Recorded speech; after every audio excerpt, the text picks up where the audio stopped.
Tales to Terrify. Welcome to Tales to Terrify, part of the District of Wonders network, featuring Starship Sofa, Crime City Central, and Protecting Project Pulp. Everyone has a story in the District of Wonders. Come and find yours. Good evening, children of the night. Come in. Make yourselves at home in our little home above the street, here in the District of Wonders. Grab the usual treats, beverages, chums. Settle into the Nook. If you're new to the district, if you've never been to the Nook and to Tales to Terrify, I am Lawrence Santoro, and you have run yourselves into the midst of a vast and cosmic tale. Tonight's segment, in fact, is the one that had Grandpa Lovecraft on his feet and kicking with joy. Remember that from last week? Yes? Well, settle in for a nice, long visit tonight, children. You won't mind, will you? We've got the penultimate hour or so of William Hope Hodgson's House in the Borderland, read for us again by Master Nicholas Camm, and we've got what television land calls a very special episode of Sylvia Shults' Lights Out, in which authors Tamara Thorne and Alistair speak of their experiences of 5 nights and 5 days in a haunted cabin in the woods of the California Gold Country. So, we have a lot to cover tonight, and there is very little time for me, so allow me to slink off to tend the air conditioner and help Mahler, the ink-black cat of the Nook, refresh the treats while you gather round Sylvia, Tamara, and Alistair. Are you all ready for Lights Out, everybody?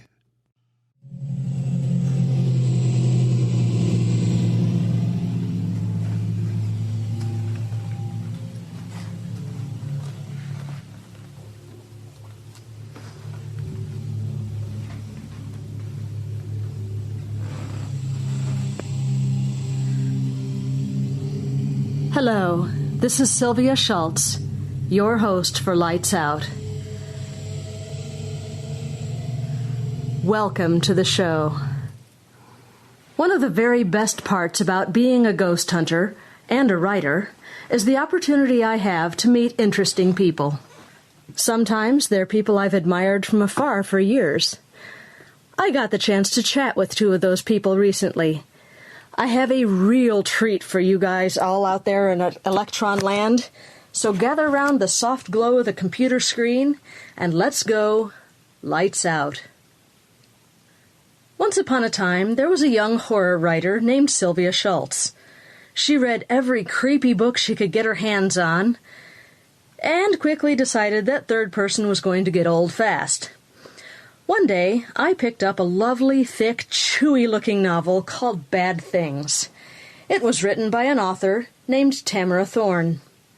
It rocked my world. I went out and scoured bookstores looking for anything else by this fabulous, gory, sexy writer, an author who pulled no punches, and who wrote with one hand on the throttle and the other wrapped around a Jack and Coke. She very quickly rose to the top of my "Where have you been all my life?" authors. Then I discovered that Tamara is also a ghost hunter. Again, world rocked. I friended Tamara on Facebook and started following her posts. A while ago, she posted a series of reports on the time she and her writing partner, Alistair, spent in a cabin that was said to be haunted. I hopped onto the blog, devoured the posts, and then had the most awesome idea. It is my pleasure to bring you Tamara Thorne and Alistair as they share with us their deliciously creepy story of their stay in a haunted cabin. Okay, my head's not where it should be because I'm like talking to one of my author idols right here, so. Okay. I'll just do my introduction at a later time when I put the show together. Okay. But I will take the opportunity to be a slobbering fan dork for a moment here. Tamara, you have been one of my writing idols for, over a decade now. I won your sorority trilogy in a contest that I entered, and about the only reason I entered the contest was because I saw what the prize was. It was books by Tamara Thorne, signed by Tamara Thorne, and I just had to enter the contest, so just because of that prize. And I do wanted to say that your scene in Bad Things, where Robin has already been taken over by the Green Jacks and Ricky is watching him out the window, and Robin catches the frog and tears it apart. Spoilers for anyone who hasn't read Bad Things yet, which I highly suggest you do. That was one of those scenes where I remember where I was and what I was doing when I was sitting reading this book. It made that much of an impression on me. And that, I was sitting here reading it going, oh my God, that's disgusting. This is fabulous. And it's a woman writing it. And I was trying to get a career as a horror writer started at that point. And I said, my gosh, if she can do it, I can do it. Maybe not as well, but I can do it.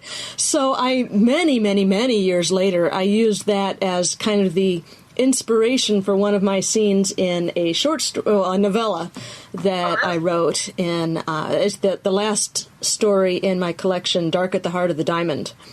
And it's set in ancient Egypt, and the kid gets possessed by the spirit of a dead pharaoh. And his father knows it, and it's his father's punishment for robbing the pharaoh's tomb. And the kid, he takes the kid to the river, and the kid picks up a fish and starts gnawing on it, and it turns into this dead hand because they cut thieves' hands off in ancient Egypt. That was the punishment. And so it was all tied together. Really cool. So anyway, that's... I'd love to read that. Yeah. Oh man. So I have you to thank. You may take credit for that scene. I remember where I was sitting when I had him peeing in the lemonade and licking the butter. That's what really grossed me out, and I was cackling while I was writing it. I can totally imagine that. Awesome.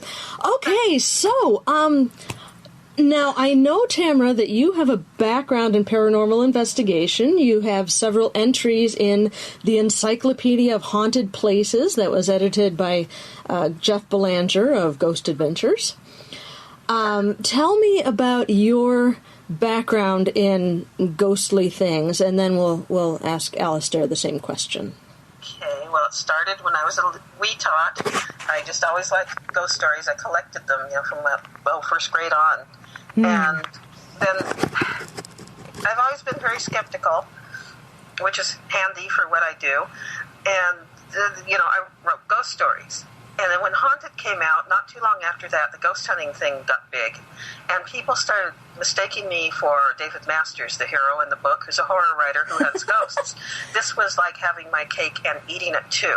And so I started getting involved more and more in, speaking to ghost hunting groups and all kinds of things like that, and I get to stay in the haunted room for it. And, it's just heaven on earth to me.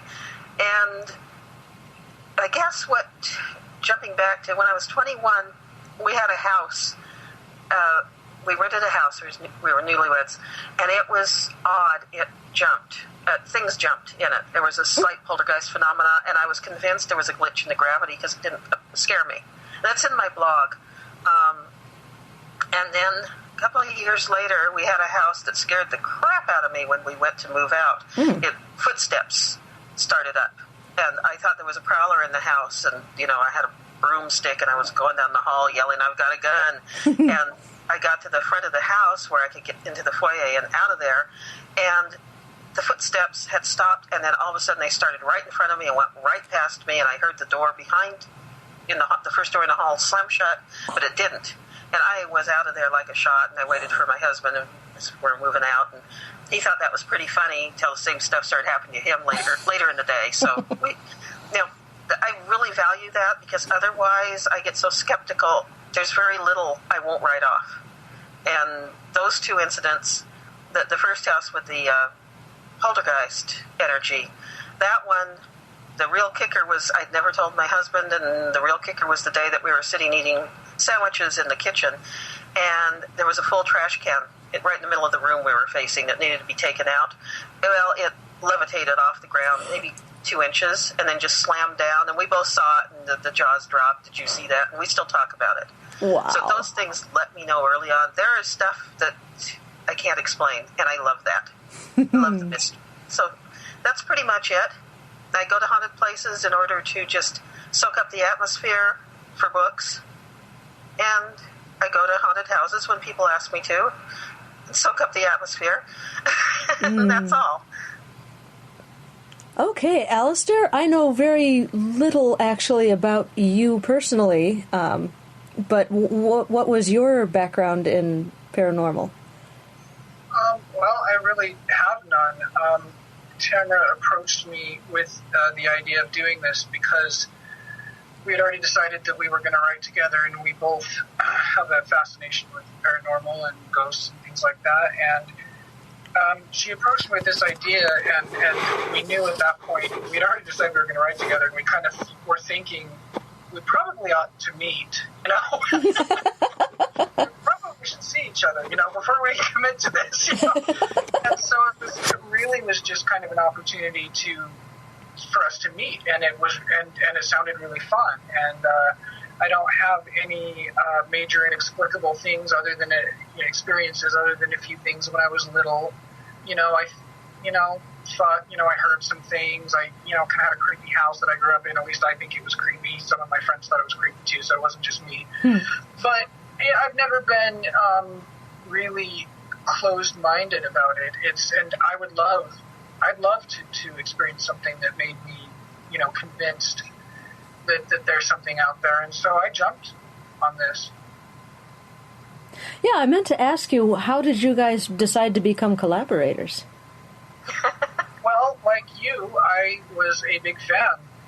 Am a big fan. I have been since, the 90s. And I decided, several years ago that I wanted to be a writer, and I started writing, and I wanted to meet some of my heroes. So I started doing author interviews on my blog, and Tamara was one of the first people that I hit up about that, and we just really clicked, and it was pretty incredible. Wonderful. Fantastic. I'm sitting here with a great big grin on my face. I'm living vicariously. It was pretty weird. For me, it was a really, really big deal. I mean, I'll never forget when she brought it up to me. I was just like, Are you serious? Are you serious? I wasn't even sure I understood her. I just had to call her back. Yeah, well, we both take telephones, and the thing is, we kept getting on the phone with each other, and the hating telephone rule went out the window. And we realized we were making up stories together before we'd ever talked about writing together, and we'd had some other experiences that were similar that put us in the right frame of mind to work together. Mm-hmm. And it was just, we could finish each other's sentences from the start, so it was sort of meant to be, I think. Oh, nice. Yeah. Too cool.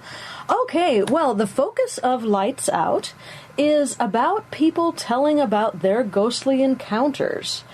So you guys went to a haunted cabin for a week, and you basically turned it into a writing adventure for a week. How did you find this cabin in the first place? A friend of mine from when I was a little kid and would visit my aunt and uncle up in Gold Country in Northern California. I'd known her, I call her Ellie here, just off and on for years. Someone she knows had bought a cabin and then had a lot of trouble with it. They didn't even stay in there more than a night. They were afraid, and it had a reputation. He got it for a song. And so he was looking for somebody to go in there and tell him whether it was haunted or not. She knew I liked to do that. So she mailed me, and we ended up doing it. And, the only thing was we couldn't take pictures or give any names or any locations, that kind of thing. Yeah. But who cares? It was a haunted cabin. Yeah. So that's how it started. Okay. So what gave you guys the idea to take a working vacation there? Being asked to do it. Okay. Yeah, and wanting to meet in person, face to face. Yeah, it's no fun. Oh, that was the first time you had met face to face? Yeah. Oh, cool. Yes. Yeah, we didn't want to, it was a good excuse to meet, and I'm forgetting what I'm trying to say. When you get invited to do something like that, you really don't want to go to that alone, because your imagination's probably going to take off, no matter how skeptical you are. Mm-hmm. So I needed somebody with me, and I knew he was very level-headed, and I wanted to meet him in person too. Plus, we just started working on our first novel together. I think that's when it turned into a novel, because it had been a short story, then a novella. Oh, nice. At the cabin, it became very long. That is cool. Yeah. So you found inspiration there. That makes my writer's heart glad. Well, we found more, because when we had first been talking on the phone, the story we accidentally made up before I realized, hey, maybe we should try something together, was about a haunted cabin. And here came a haunted cabin, and so we have something about a haunted B&B in the mountains that we're working on, and this ended up giving us some inspiration, which is part of the reason we don't know a lot about the actual incidents there. Mm-hmm. We decided not to find out after the fact. We just know a little about what went on in the cabin before, So, we'll find out eventually, but we don't want to know yet. I can understand that. Very cool. So, what I would love for you to do now is just tell me stories from that week. Okay. The front bedroom. Yes. Boy, was it nasty. Yes. It had, supposedly, this was one of the few things we knew in advance. Supposedly, someone had died there. I think it was the 80s, maybe the 70s. I think it was the 80s, though. An indigent. It had rafters, exposed beams. Mm-hmm. And it was just this little cabin. It was, 2 bedrooms, a big living room, a little bitty bathroom between the bedrooms, and a kitchen behind the living room. And this front bedroom, Ellie took us there, and she wouldn't walk in it when we got there. And we did, and it felt like static electricity. She asked us if it was cold. We said no, but it did feel, all your arm hairs raise up because you're in a static situation. We felt that day. Wow. And I don't think that first day we noticed much else, but we didn't go exploring. She left, and what did we do, Alistair? I don't remember. We didn't really do much that first day. We were just, I met her, and then you and I, of course, met each other for the first time. And so my head wasn't really in it that first day. It was just like, oh, this is kind of all so weird, We'd come from San Francisco. We spent the night in Frisco getting to know each other. That sounds wrong. Not that way. And so, we were just talking the whole time getting there. So, we were kind of tuckered out, I guess. Yeah, she did not like the front bedroom. I thought that for the most part, the whole place was really cozy. Yeah. But when we did go back there, it later on, of course, really... It was the next day, Yeah, the next day was when I started feeling like it was kind of creepy back there. That's when it started getting cold. Mm-hmm. Yes, it did. It really did. It was weird. Yeah. The first there was running water, but only cold water. And they no electricity, but they brought a generator up, but it wouldn't run. It just kept turning off, even though it was pretty new. And we had all the usual battery drainage problems start just almost immediately. He had just switched to e-cigarettes and was pretty dependent on them at that time. And it kept going out. We had to keep going out to the car to recharge it. Oh, it's wow. painful to charge. Yeah, the batteries, and the interesting thing is the same battery that I was using there. I thought, well, maybe the battery's bad, well, it wasn't, because when we got back, but I mean, yeah, it was holding a charge for only like 5-10 minutes. And I mean, granted, I had just quit smoking, so I was hitting pretty. But we didn't take our computers in. Huh? Sorry. We didn't take our computer. We always do that. We didn't take our computers in because we were afraid of, electrical anomalies. Yeah. It was the e-cigarette thing, the generator, and then I think it was the second day we both started feeling really tired, and it was a strange kind of tired. It was not like, oh, I'm sleepy, and of course a lot of stuff happened and travel and all that, so it would make sense, but it was like really, like when you're so tired that your skin hurts, you almost feel like you're getting sick. Yeah. It was like that. Like I could just sleep, and yet I wasn't getting sick, We were nodding off for no reason at all. It was very, and I remember my cheeks being really warm, like I had exerted a lot of energy. We both had red cheeks. Yeah, and we were doing anything. It was just, that was really strange, and that started kind of bothered me. That was pretty creepy. It made us explore the cabin more. That was when we went back in the front bedroom, and it was really cold. And one thing we forgot about was we had brought salt with us. Good. Yeah, to use before we left. To salt the whole cabin and try to neutralize it some. Sure. But we went. We went into town that day, didn't we? Yeah, we did. Yeah, we went into town and had lunch to wake up. We were fine once we were away, and we took all our stuff to our phones to charge, and Well, and that was the interesting thing too. When we would leave to go into town for food or showers or whatever, we'd perk right up. Like I would just feel fine. I would get back, and within half an hour or so, it's like I just want to go to bed. It was just so. But once we finally remembered, well, when we went into town, we stole a bunch of salt packets at the restaurant and put some in our pockets, and that did help. It helped a lot. That did help. Oh, cool. Yeah.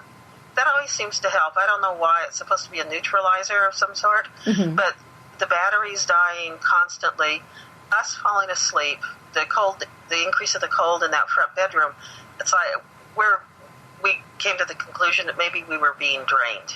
Sure. And the other weird thing about the place we should mention is there weren't any birds, and this was in the woods. We took a mile walk along the road, and about at the mile point we heard birds again. Oh, wow, a mile away?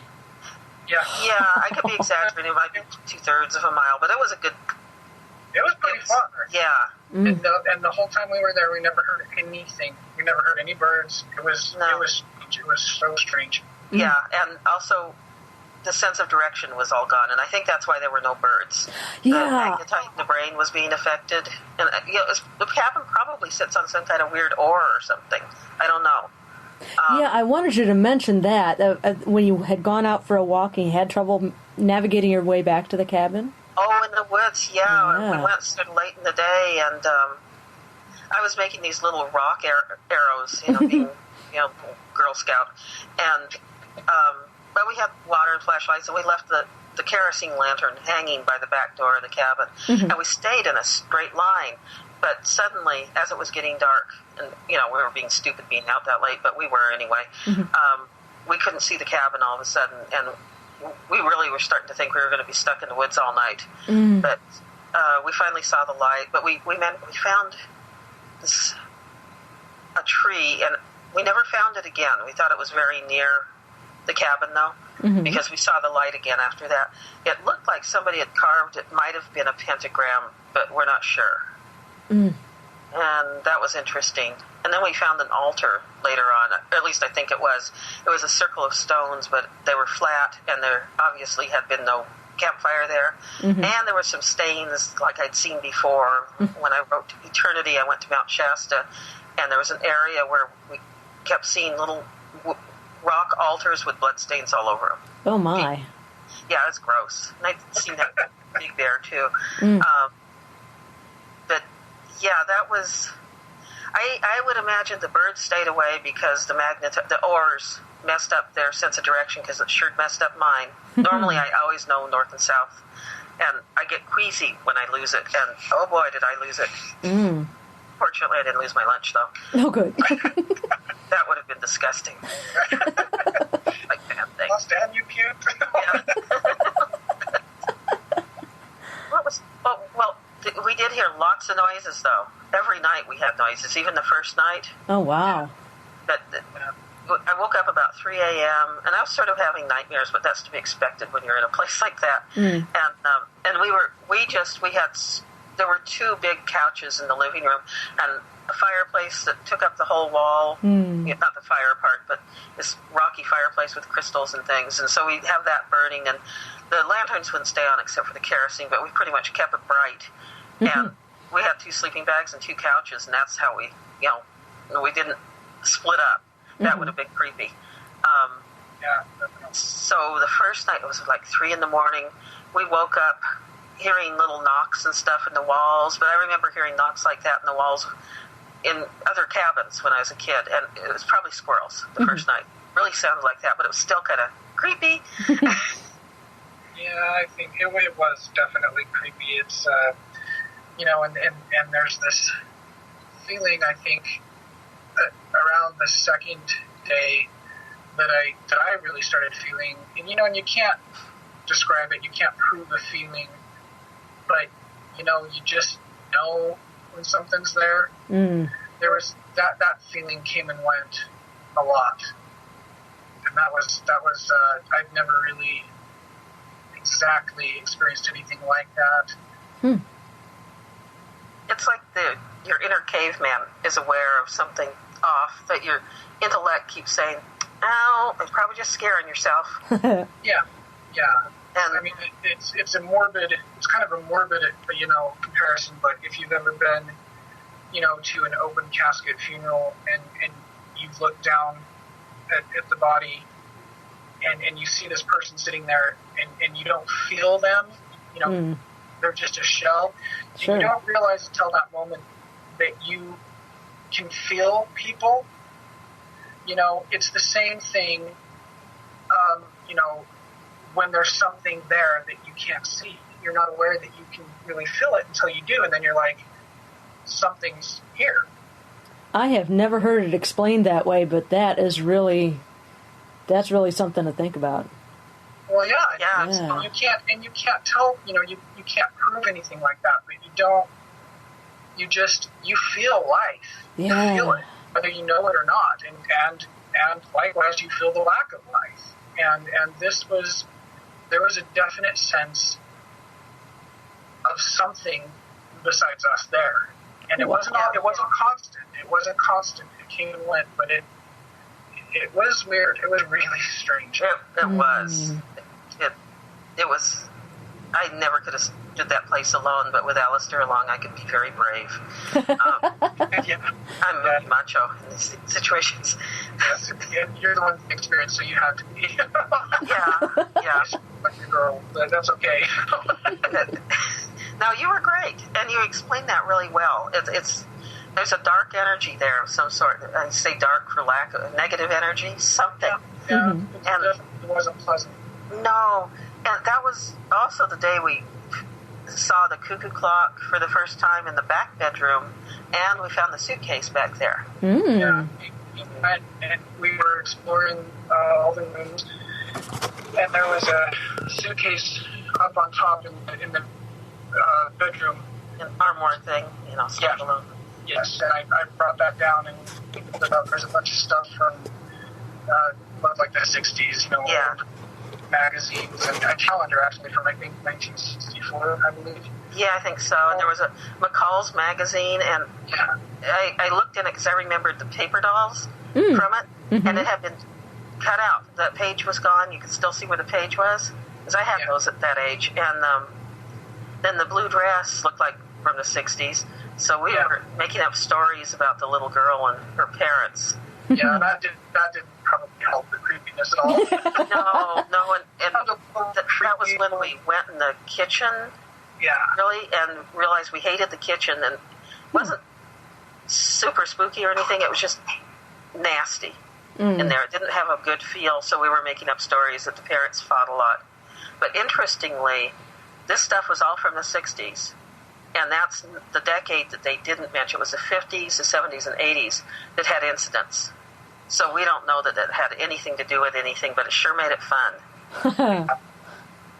And did anything happen that night? I'm trying to think. I don't think so. We were still, we were still a little tired. We were sleeping a lot. I think that then... You heard the cuckoo. Yes. Yeah. But only you, right as you fell asleep.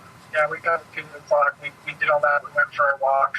Got lost almost. I thought we were lost. And then we came home and we were, falling asleep, and I heard a noise, and I actually didn't get up or, do anything about it then. It was just kind of quiet off.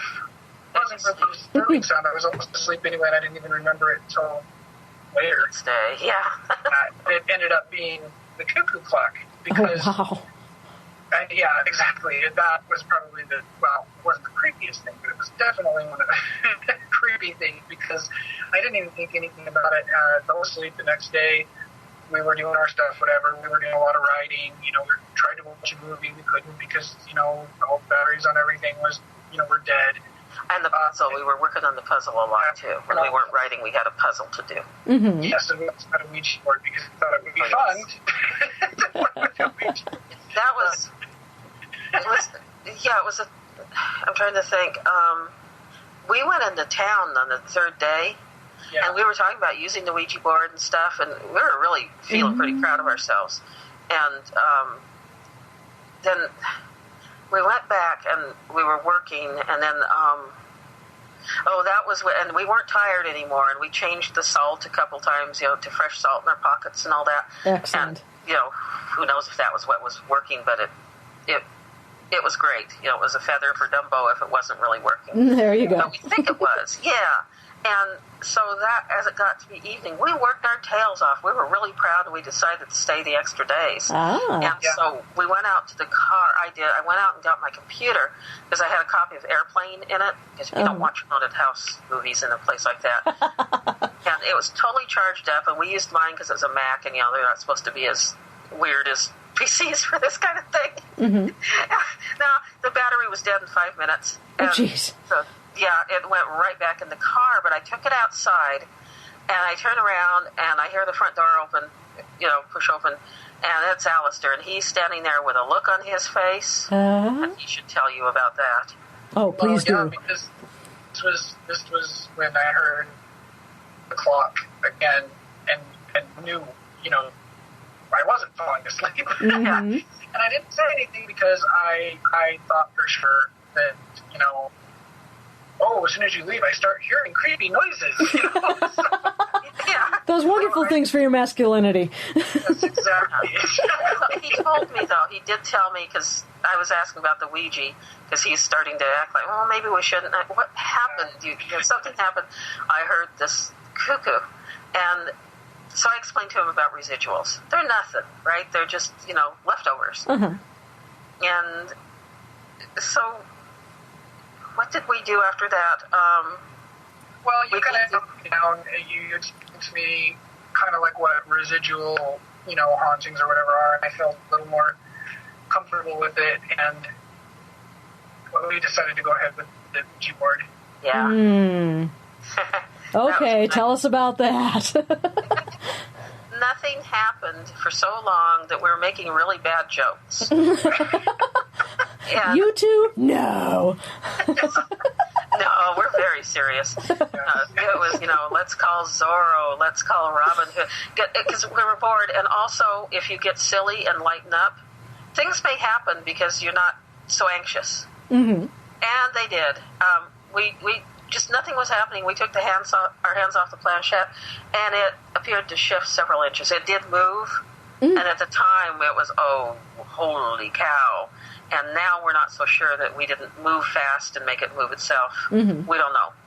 But well, I think it was moving. It moved because we were, is anybody here? Is anybody here? Is anybody here? And then it moved, and I believe,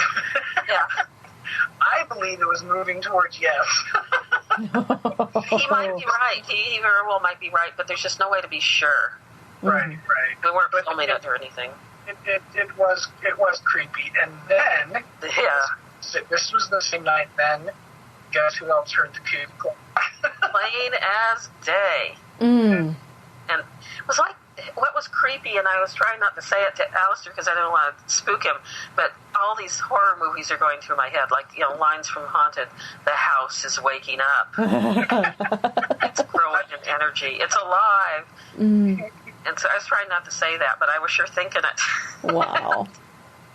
So we heard the cuckoo clock, clear as crystal clear. Mm. So we go, we check it out. It's not working. There's nothing in it. We're thinking, this really did actually freak us out. I think we were kind of scared silly because we started laughing and acting like 10-year-olds. We went and got the blankets and the car keys, and we went and sat in the car. We didn't need to sleep in the car, but we did. Oh. And we had the best sleep that we had there. But yes. We in the car? Oh, no. Yeah, it's my Subaru. It's not that big, not for a 6-footer. And, we just had this one big blanket. And at first we were so spooked, we were giggling, and we even had our heads under the blanket and, with a lantern, or a flashlight in the car that we hadn't brought in. And it's like, and we had also noticed the front bedroom was really creepy still, very cold. Mm-hmm. Yeah. But that was earlier.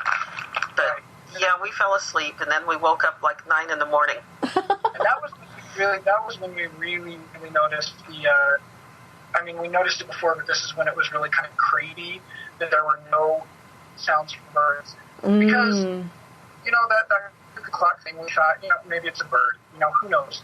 But then we wake up in the morning, and we're listening for it, and there's nothing. There are no birds. And that was just the strangest thing. I don't even know that I necessarily would have noticed it had you not really pointed that out, actually. It was just weird that there was no life. Well, I was still aware of that because it was like eternity and all that. I love writing about elemental energy, and that's kind of what that translates to. Mm-hmm. And and we even sat on the porch for a while that morning after we changed our salt packets. I don't think that anything living wanted to be near that place. That's what I think. Oh, my. And we explored the whole cabin again that morning, and because we'd gotten silly the night before and turned into 10-year-olds, we weren't taking it terribly seriously, and it was a residual sound. Nothing had moved. The clock was still covered with dust. It was just nothing had happened. So we decided we needed showers at this point, so we drove to the outfitters and where they have showers and stuff, and cleaned up. Then we went to town and got food, and because that was the fun part, we had all kinds of food. We kept going into town for food. It was like a 20-mile drive. We didn't care. But then we got back to the cabin and started working again. This was like the 4th day, and we weren't using computers, of course, so we're writing by hand and just writing like demons. That sounds like bliss. It was, and I think part of it was we were kind of nervous, so it made it really easy to write. I know I always write really fast at airports, too, when I'm kind of anxious to get out of there. And but it worked like that there. And it was bliss, except for the lack of electricity, or even just an old-fashioned typewriter, because we had to read our writing back after we left the place, and that took a couple nights. So I think that day. That was the first time the door closed. We decided to go for a walk, and it was kind of stuffy in there, so we propped the door. Alistair found a big old pine cone, and he shoved it in the door and propped it open, but it was lightweight.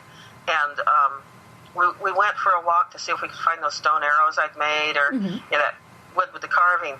Couldn't find a thing, but we were really smart. We had a roll of paper towels out of the car, and we kept putting each paper towel under a rock so we really wouldn't get lost. But we didn't find anything, and that was when we found the altar on those fallen trees. Okay. Yeah, I think that was when we found that. And one of the stories that went with this was that in the back bedroom, the one where the cuckoo was, and I think this was the 70s story, and who knows if it has any truth whatsoever. A girl was found, maybe she killed herself, maybe she was killed, and there was a pentagram drawn on the floor and stuff. We have no proof, but that was the scuttle. So this kind of went with that and fed us. And so, so then we went back to the cabin, and the door was closed. The pine cone was gone, but it was just a lightweight pine cone. Yeah, but still. It was still creepy, and I had to eventually budge the door open, but it was just weird. It's just that feeling of whether it's real or imagined, that feeling of something not wanting you in there. But we worked like crazy after that again. We did, and until dinner time. And we didn't even leave for dinner. We made sandwiches because we wanted to hurry. Oh, nice. Yeah. And we made the big fire, and then we had cocoa, and we worked on the puzzle, and it was starting to get done. It was kind of cool. And then we tried the Ouija again. Okay. And we decided we didn't need to be scared because a couple of the lanterns that we changed the batteries on, and we had bought fresh batteries, actually were working slightly. Not just the kerosene. So we decided the house was nice and safe. So we did that again. And Alistair had an interesting idea, and he should tell you. Okay. My idea? What idea? About the stuff in the suitcase. Oh, right. Sorry. No, yeah. So we wanted to try the Ouija board again, and since it really didn't work last time, unless you count the little shifting thing, which I think was real, but... Yes, but I thought, because I always saw it on TV, because I'm the one, I don't have any experience with this, but on TV, they always go, get something from the deceased, and so I thought, let's go to that suitcase and get something out and use that and see if we can, make contact with anybody. And the first thing, I did was pull out the blue dress, creepy little dress. We were both like, no, that's too creepy. Rolls almost came out right then and there. Exactly. It was just too much for me. That dress was creepy. Now, it was a child-sized dress? Yes. It was just a tiny little blue dress with white little, it was just, like kind of old-fashioned looking, just creepy, faded. From the 60s, yeah. Yeah. Where he was born. For like a toddler, a grade schooler? Grade school. Okay. Yeah. But it was, we ended up not doing that. We found like some big chunky, because there was underneath the dress, there was a bunch of costume jewelry. Okay. Yeah, it was a lot like some of the stuff my mom had when I was a kid in the 60s. Yeah. So I took out some big chunky rhinestone flower brooch of some sort. We decided that was probably, the mother's, if there was a mother. We kind of made up our own little story. But yeah. So we were going to try to, contact her, and we tried, and sad to say, nothing happened again. Aw. Yeah, I know. But it was great. But yeah, nothing happened then, but then that night, when we went to bed, we were on our couches. She was on her couch, I was on mine. And we were starting to fall asleep, and that's when we started hearing the scratches. On the glass, over my head. It had drapes, it had short drapes, like sort of heavy curtains, these green things, and it wasn't completely closed. And they were open slightly, as we didn't even touch them until then. And there was scratching, like, right on the glass. And I said, Alistair. And he wakes up, and I'm not daring to move. I'm afraid they're going to see me. And it's, can you see out the window? And so he worms his way around and gets over to the other window and looks out. He can't see a thing. Yeah. And it's important to say here that there were, the first thing you would think is, wind in the trees, and trees are moving the branches. Well, there was no wind, and there were no trees close enough, even if there had been. It really sounded just like a person scratching on the door. The window.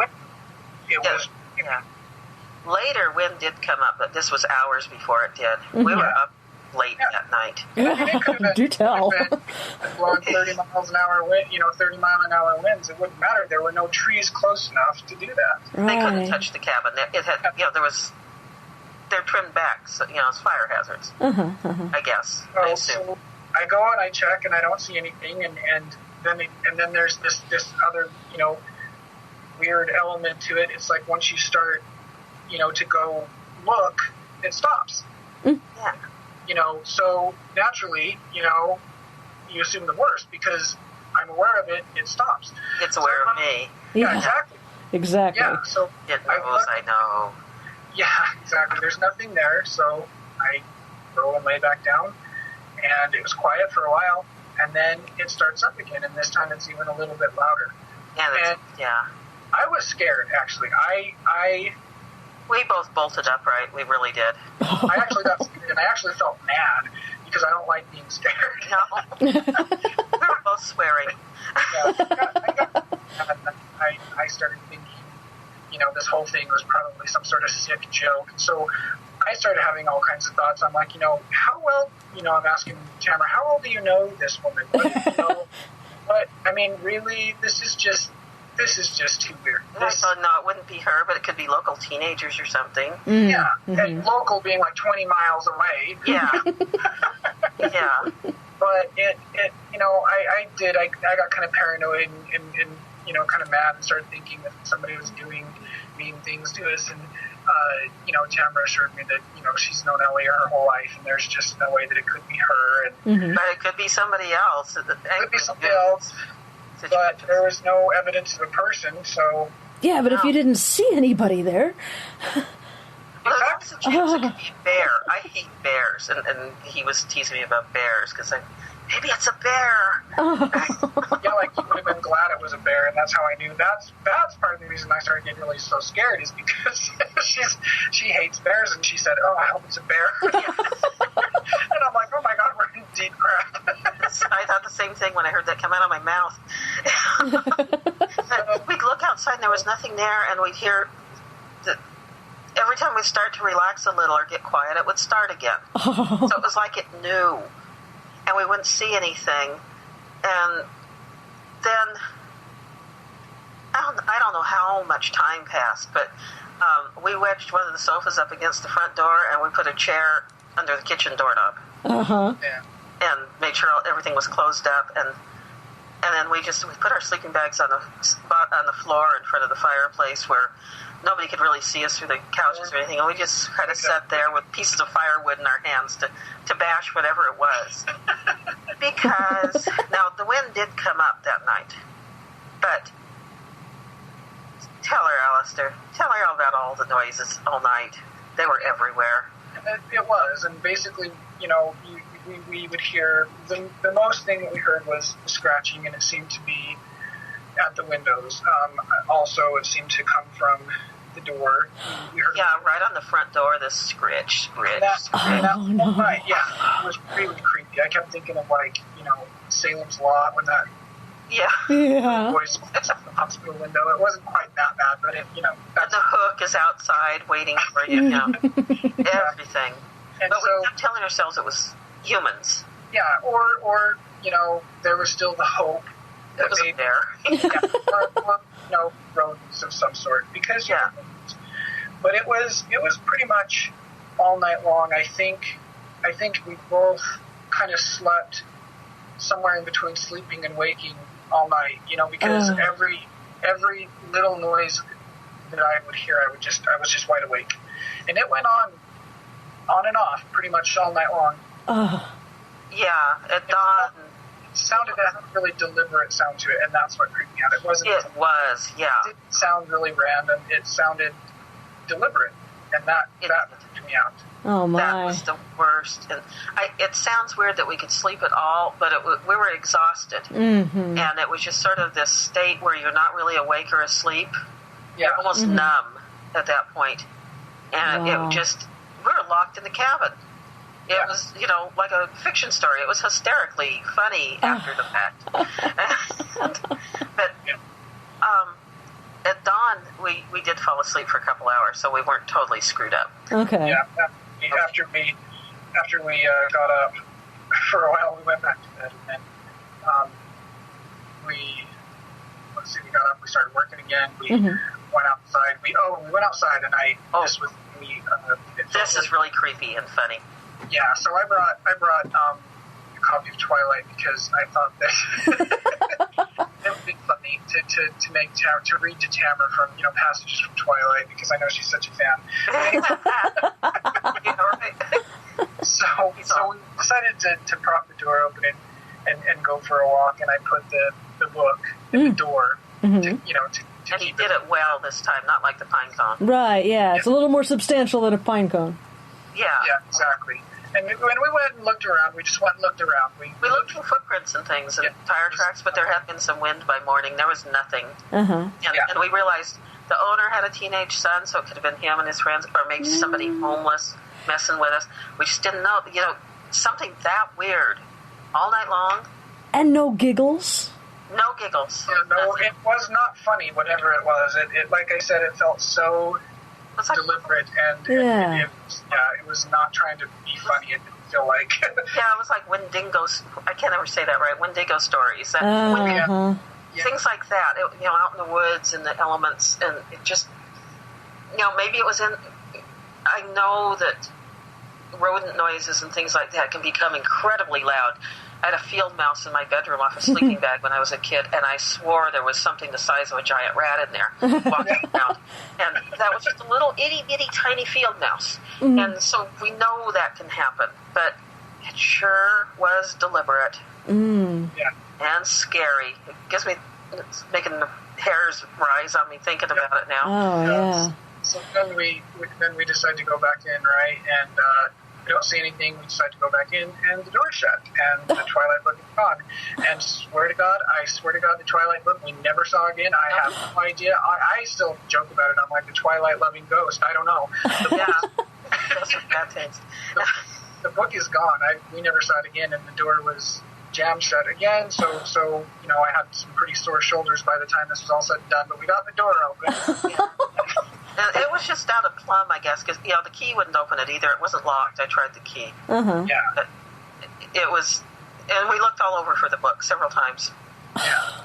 Never found the book. So we got inside, and Tamara says, let's salt it again. So we go through, and there was a few dishes there, like up on the highest shelf. There was like a couple little plates and some coffee cups or whatever. And so we took the salt, and redid it on the. We hadn't actually salted the cabin yet. We were only salting. And I think we'd salted like the doorway to. That's what you're talking about. We'd salted the doorway to the creepy room that night that we were so afraid of it. Ooh. Yeah. Good call. Hadn't done everywhere until now. We did all the doorways and all the windowsills. And, everything felt better except for that front bedroom was never. That place always felt a little bit creepy to me. And it was too.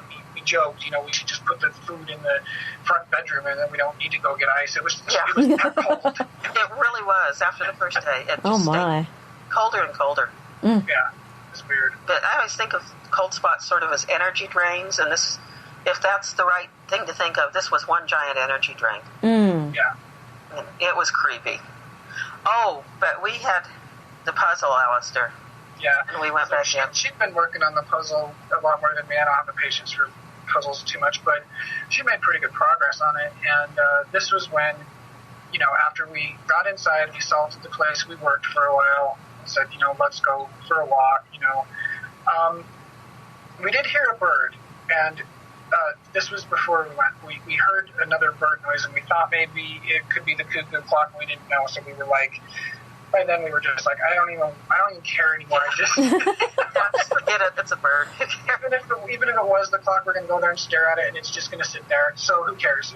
But we were also really tanking up on junk food at this point. So we went. It's the sugar talking. Yeah, it was. Yeah. So we went for another walk, and we got back, and the door was stuck again. It wasn't as bad as usual, but it was stuck. We didn't prop it open with anything, but still, it was stuck. We got in, and the puzzle, and the potato chips, and the soda cans were everywhere. Yeah. And so this, of course, Tamara says, squirrels. And I say, ghosts. Squirrels? Really? I really felt something creepy at this point. Again, going back to that feeling, when you sense someone, it's just a certain sense that you have. Mm-hmm. It's like we walked in and I just felt it. I'm like, somebody's been in here. It was just creepy. I felt that too, but because it was potato chips and we hadn't left food out before, we'd always put it back in the hamper. Mm-hmm. I just thought, okay, we left the doors open. There's critters in here. We knew they were in the walls anyway, at least the first night. Yeah. So, raccoons, squirrels, whatever. Mm. And if we hadn't had the food out, though, I would be whistling a different tune. I choose to think it was critters, but I don't know. Yeah, it could have been, but it could have been. I mean, there's no way of knowing, but we cleaned everything up, and this was my idea. I was really proud of myself. I was feeling really brave at this point. And I said, let's do the Ouija board one more time, and let's do it in the front bedroom. This was like the night before we left, and we'd already salted the place, or we were planning on leaving, I should say. Mm-hmm. So, he said that, and I was shocked. Yeah, I was up for it. I was feeling brave for some reason. Probably just because, I'm like, either do it or don't, what's going on here? My attitude's always like, when are you going to be back to do it the next time? Right. And if you don't know, just go ahead and do it now. Yeah, exactly. I didn't want to wait, Yeah. But, again, nothing happened with the Ouija board. I don't know. I guess I just didn't, nothing happened with it. But that was when the room got really creepy. Even creepier. Mm-hmm. It got really, really creepy, and I started feeling really like, I just want to get out of here. I'm done. I mean, it got dark. We had light, and it got dark. Yeah, it started getting, the room literally darkened. I mean... Have you ever seen that, Sylvia? I have. I was, real quick, I was in the basement of the, some great big creepy place in Alton, Illinois. Uh-huh. And we were in the basement. That was the only place in the house that we were allowed to go in. And the medium had all of us sitting around, and she said, we were lights out. And she said, okay, now this spirit is going to join us, and when he does, the room's going to get darker. I'm like, I call bullshit. We're in the dark already. I mean, how can it be darker than dark? And she said, all right, well, he's here. And I kid you not, that blackness became thicker and more black. Yeah. So, yes, I know exactly what you mean when you say the room darkened. I had it darken in a place before that we had bright fluorescence on in a haunted place, and when it started up, it darkened despite the fluorescence. They stayed bright, but it was that same thing that you saw. It terrifying. Yeah, it's really unnerving. Yes. So that happened in the room where you were doing the front bedroom when you were doing the Ouija board. Yeah, then it spread. Yeah, and it did, and this was, I've never seen anything like this at all. And so now I'm glad, because I don't have to explain it to you the same way, but it just, it's like the atmosphere got thick. And then we heard something. He should tell you. Yes. Tell me. Then we heard a click and a slam. It was the front door. Yeah. The front door that would always stick. Yeah. Door opened and slammed shut, and that was when I was done. Yeah, we went to the doorway, to the living room, and peered out and didn't see anything. And we walked out there, and it's like, it's getting darker. It's getting residual in there too. It's getting darker in there. Even though we have the kerosene lantern, which was pretty bright, and the fire was on. And then Alistair says the thing, there's no one. I say there's no one there, and he says... It just occurred to me. Yeah. I'm like, well, if nobody came in, maybe somebody walked out.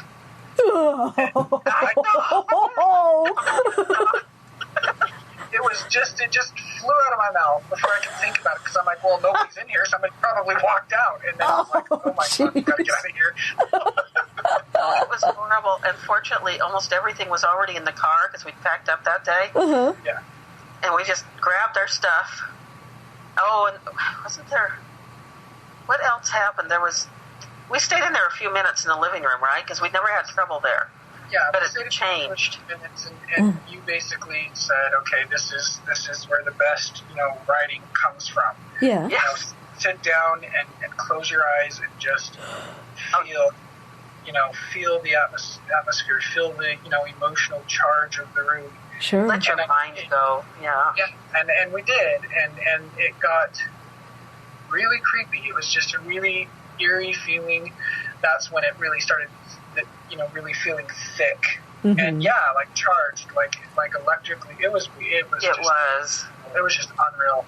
And then so we just got our stuff and left. Remember, there was one more noise. Remember? That's what made us run. There was really loud knocking. Inside, it sounded like. Near us. We couldn't see from where, but it was on the wall, like pounding, knock, knock, knock, much deeper than me hammering on my computer. Uh-huh. Yes. It sounded like somebody took a fist and was hitting the door, except for it wasn't really coming from the door. I don't have any idea where it was coming from, but that was in the middle of our, let's absorb the atmosphere and really remember this. Because we'd already written off the door slam, and I'd been... The place where I had lived in my early 20s, where there was the sound of footsteps and all that, that had that door slam and nothing had moved. So he knew that story already. I told him earlier in the week, and it was already, no, it didn't really move. We just heard the noise. It's a residual. Let's sit here and absorb the atmosphere just a little more. And then... it was just I think it was just 3 or 4 really loud hits. And that's when, we were just on our feet. And we didn't even say anything. You started grabbing what you could. Yeah. I put the fire out. And we were gone. Yeah, it was like, we got in the car and I said, we can be at the coast in 2 or 3 hours. And we drove. Oh, man. We did. It was great. It was. Wow. Looking back on it was great. And it was a really good experience. But it definitely opened my eyes, because I didn't really expect anything. I just, who knows? But it was creepy. Oh, fantastic. Wow. What a great set of stories. That's awesome. Oh. Yeah. We lived to tell them. Exactly. Too cool. And the worst part of it was we got back and I'm thinking, I wish we wouldn't have done so much writing because then we had to put it all onto the computer. Yeah. But it was definitely creepy. We never could say for sure what, was going on or whether, how do you say... gave a report. And, how do you say, well, it's definitely haunted or no, it's not, or we think, or we felt. Yeah, we couldn't say for sure, but we said you need to have a geologist come in. There's probably something, on the land that's making it worse. Mm-hmm, mm-hmm. And, when otherwise we were kind of, and we said, we'll talk to you again. And no, we don't want to hear anything until we talk to you again. Right. Exactly. And, the further you get away from it, the further I get away from it, the more I have rationalized all of these things. But the one thing that I try to hold on to is that feeling, that knowing at a cellular level that you are not alone. Yeah. Sure. Oh. Yeah, I know you know what that feels like, too. Yeah. Been in a few of those, and I know you have, Sylvia. Oh, yeah. Yeah. There's nothing like it, is there? Oh, there isn't. It's wonderful. It is. I like it. I'm one of those weirdos, I guess. Okay, so if people want to read the entire story, all of these blog posts, what's an easy way for them to get to the blog posts?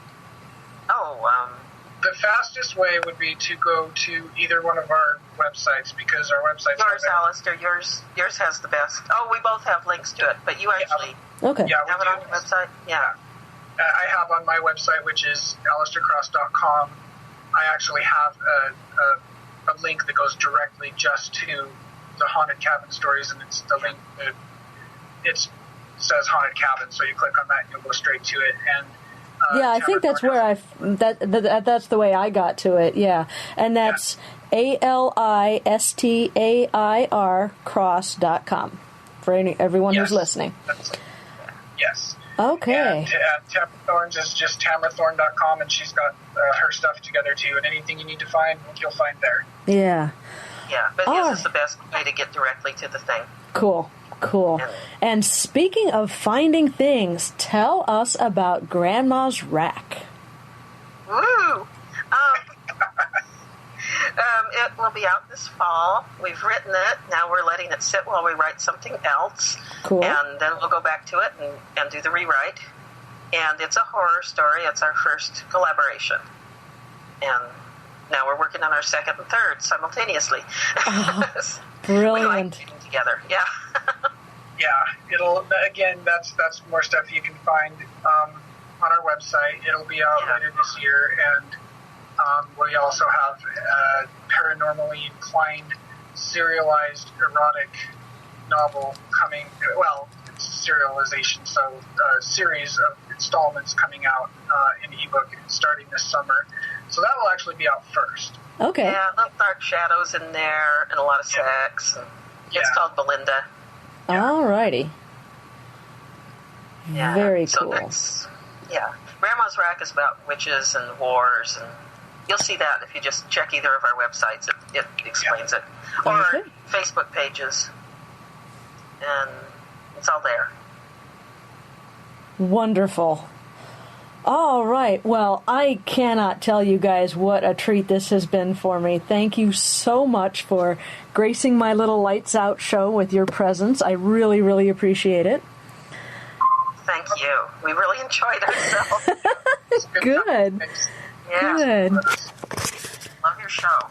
Yes, it's great. It's great. Thank you. Hey. For hours. Yeah. Cool. And I still had the recorder going when you said that, so that's pretty awesome.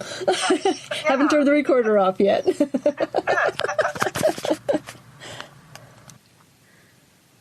So, folks, what do you think? Was the cabin haunted? Or were those woods inhabited only by very ambitious squirrels? I encourage you to read Tamara's and Alistair's blog postings of their adventures. The best way to find them is to visit each author's website, tamarathorne.com, that's Thorne with an E, and alistaircross.com, ALISTAIR cross.com. And if you'd like to leave me your comments on this show, please visit me on Facebook at Fractured Spirits or at Ghosts of the Illinois River. I can't resist sharing one more Tamara story. When I finished writing Fractured Spirits, I went in search of people to say nice things about it. Tamara kindly wrote a lovely blurb for the book, which read, in part, I consider this book a must-read if you're into stalking spirits. It's open-minded, full of wit, and loaded with information. I hope Shults, who exhibits an innate understanding of this field, writes many more of these books because I want to read them all. Those words meant a great deal to me, and I thought they were well chosen, because, after all, I've read everything that she has written. Thank you so much for joining me. This is a very special show for me, and I hope you enjoyed it even half as much as I did. Do look up Alistair's and Tamara's work. Trust me, you'll be glad you did. And you can always find my books at darkcontinents.com. Keep an eye out for Grandma's Rack, coming soon from Tamara Thorne and Alistair Cross. Next time on Lights Out, we're going to be looking at what it's like to live in a haunted house. I hope you'll join me next time we go Lights Out.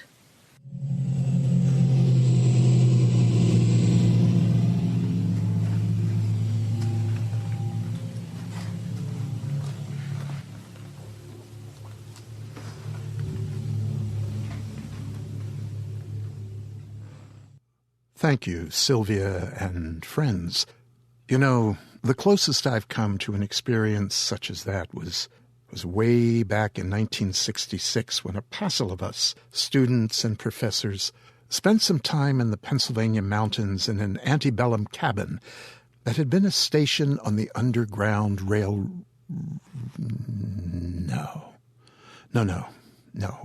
No time. Too much to cover. But remind me later. Yes? Yes. At all events, I recommend you stop by Tamara and Alistair's web presences at tamarathorne.com. That's Thorne, Thorne with an E, and alistaircross.com. They'll be on the Tales to Terrify homepage and on our Facebook page as well. Sylvia's URL will be there too. And now, fiction. Tonight, we'll hear Part 3 of William Hope Hodgson's novel House on the Borderland. If you have missed Parts 1 and 2, well, shame on you. You go back and listen to them. Listen to them on the Tales archives. Go on, we'll wait, just for you.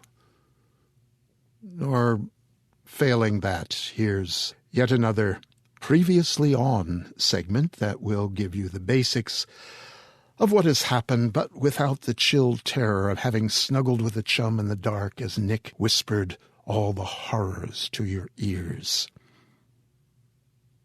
While on a fishing trip to Ireland, two friends have found the moldering journal of an unnamed man they call simply the Recluse. This was found in the ruins of a strange circular stone house, a huge place. The journal records the final days of the Recluse before the destruction of the house.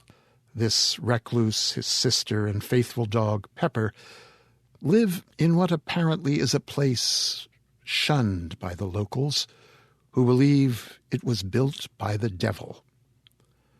The Recluse writes that he has begun this journal to record the strange happenings that have begun taking place in and around the house. First, he relates a vision in which he travels through what seems to be interstellar space and arrives at a vast arena, the Plain of Silence, as he calls it, surrounded by mountains with representations of mythological beast gods, demons, and other bestial horrors on their slopes. After this vision of the arena and of a gigantic pig-like humanoid creature, the man becomes fascinated with the pit adjacent to his house and begins to explore it. He is soon attacked by man-sized creatures that he calls the swine things. These appear to have their origins somewhere in the depths of a great chasm found under the house, accessed through a pit on the far side of the gardens. The struggle with these creatures lasts for several nights of greater and greater ferocity. In the end, the man kills several of the swine things and apparently drives them off. As he searches for the origin of the swine things, he explores a pit in the garden where the local river ends and flows underground. There he finds a tunnel that leads to a great chasm under the house. When rock slides dam the water in the pit, trapping the man, his dog, Pepper, rescues him. Good dog. Here now is Part 3 of William Hope Hodgson's House on the Borderland.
Chapter 13.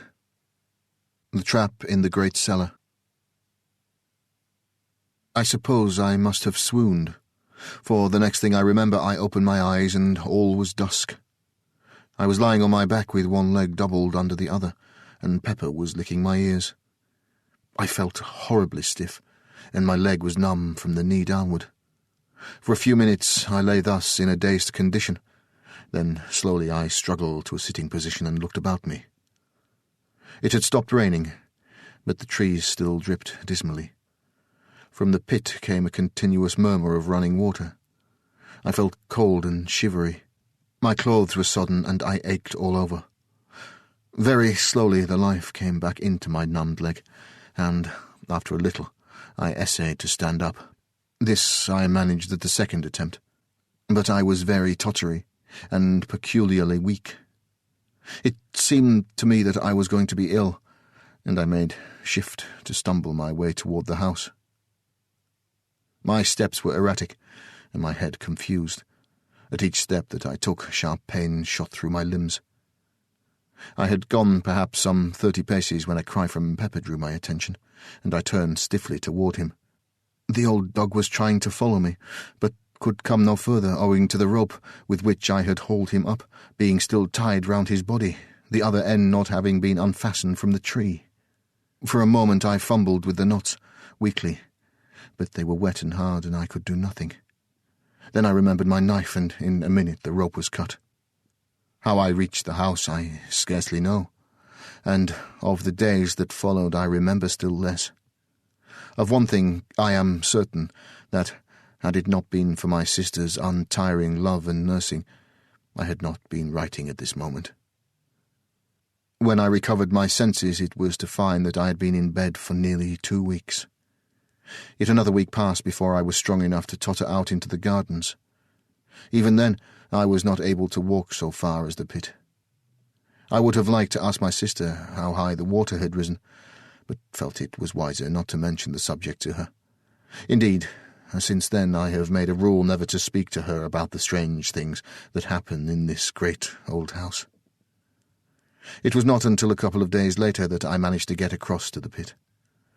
There I found that in my few weeks' absence there had been wrought a wondrous change. Instead of the 3 parts filled ravine, I looked out upon a great lake, whose placid surface reflected the light coldly. The water had risen to within 6 feet of the pit edge. Only in one part was the lake disturbed, and that was above the place where, far down under the silent waters, yawned the entrance to the vast underground pit. Here there was a continuous bubbling, and occasionally a curious sort of sobbing gurgle would find its way up from the depths.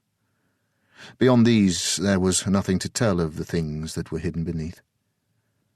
As I stood there, it came to me how wonderfully things had worked out.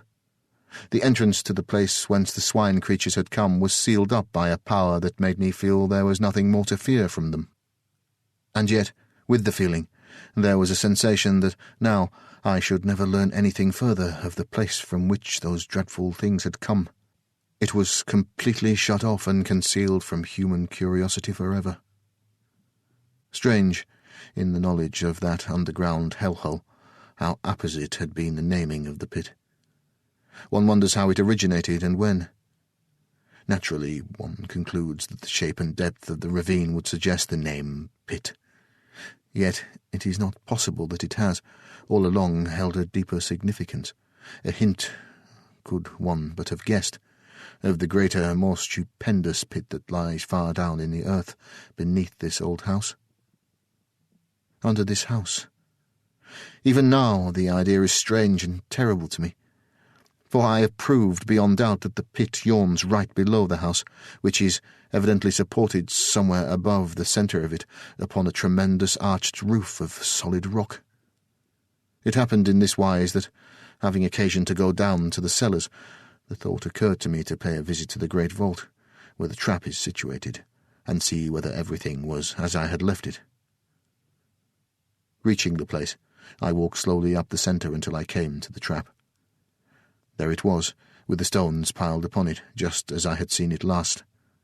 I had a lantern with me, and the idea came to me that now would be a good time to investigate whatever lay under the great oak slab. Placing the lantern on the floor, I tumbled the stones off the trap and, grasping the ring, pulled the door open. As I did so, the cellar became filled with the sound of a murmurous thunder that rose from far below. At the same time, a damp wind blew up into my face, bringing with it a load of fine spray. Therewith I dropped the trap hurriedly with a half-frightened feeling of wonder. For a moment I stood puzzled. I was not particularly afraid. The haunting fear of the swine things had left me long ago. But I was certainly nervous and astonished.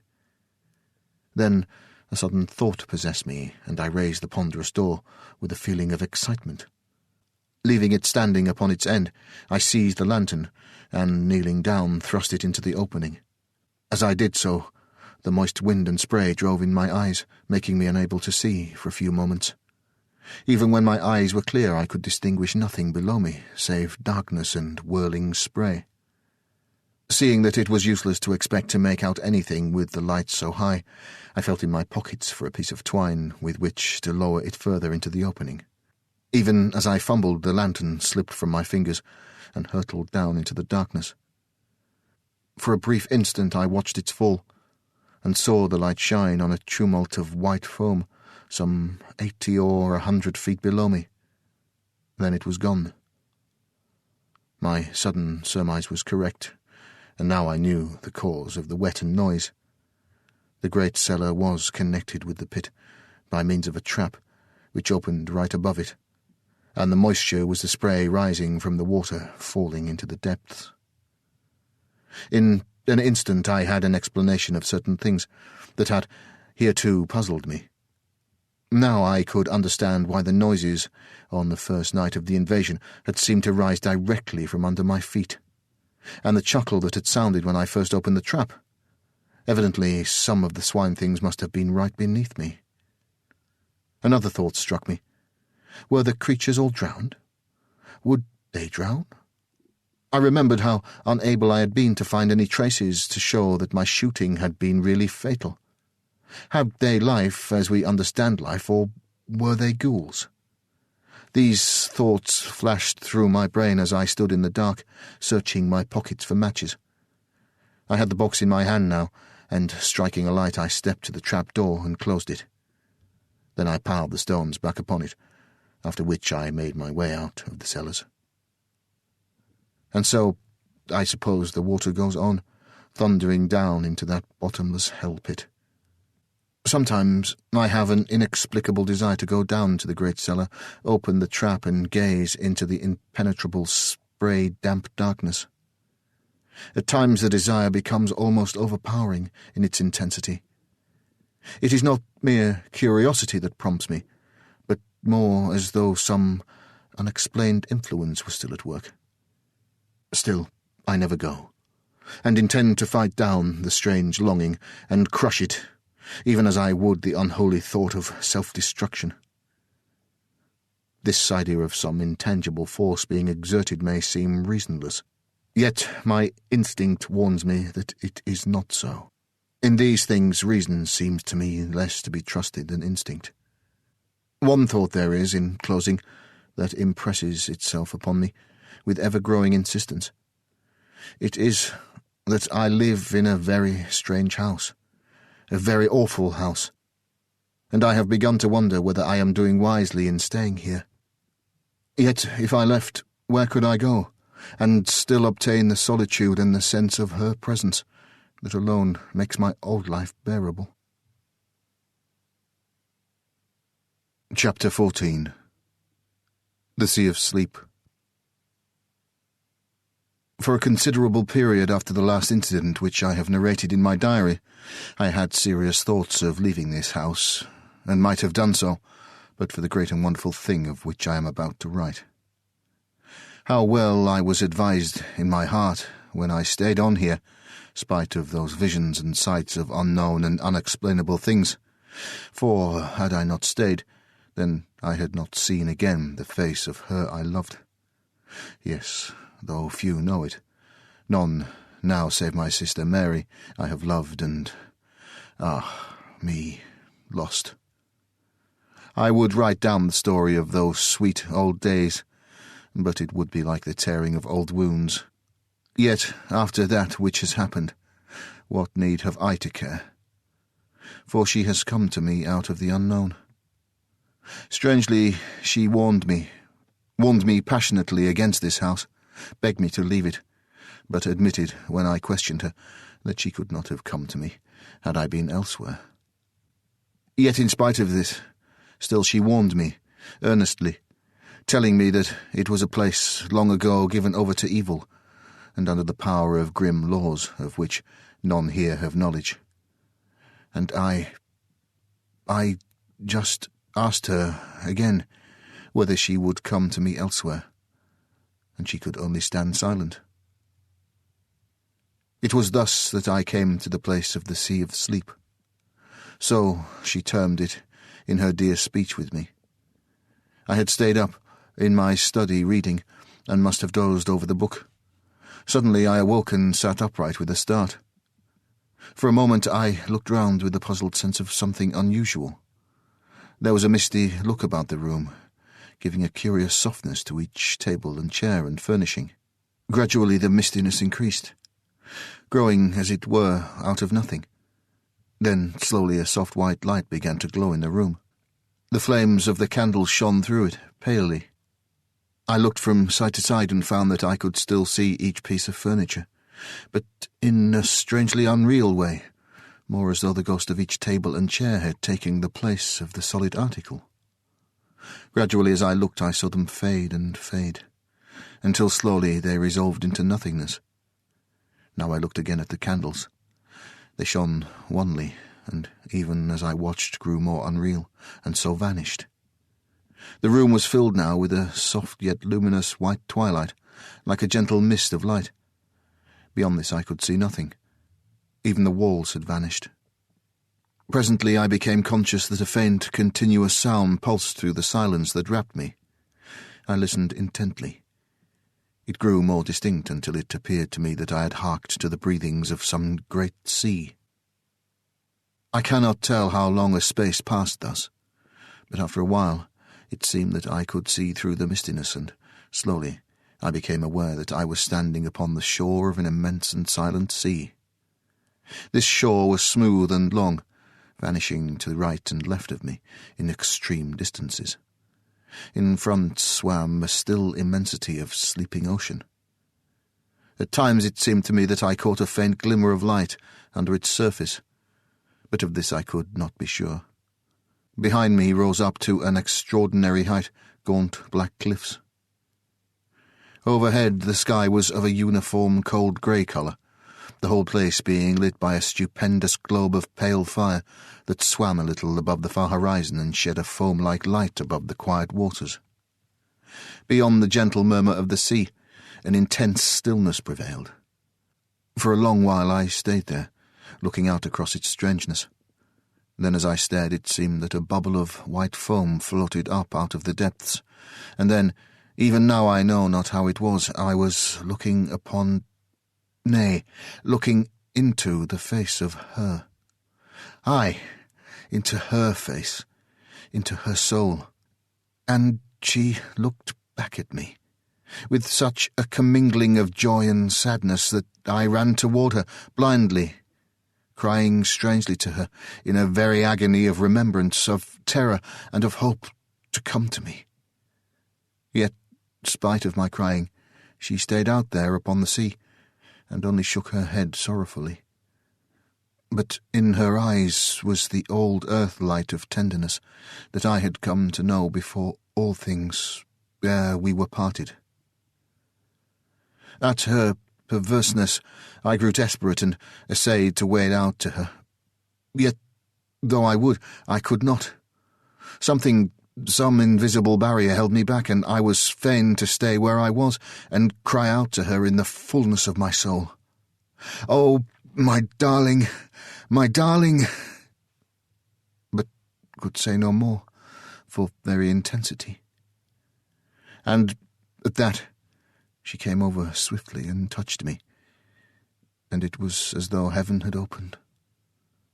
Yet when I reached out my hands to her, She put me from her with tenderly stern hands, and I was abashed. The fragments, the legible portions of the mutilated leaves.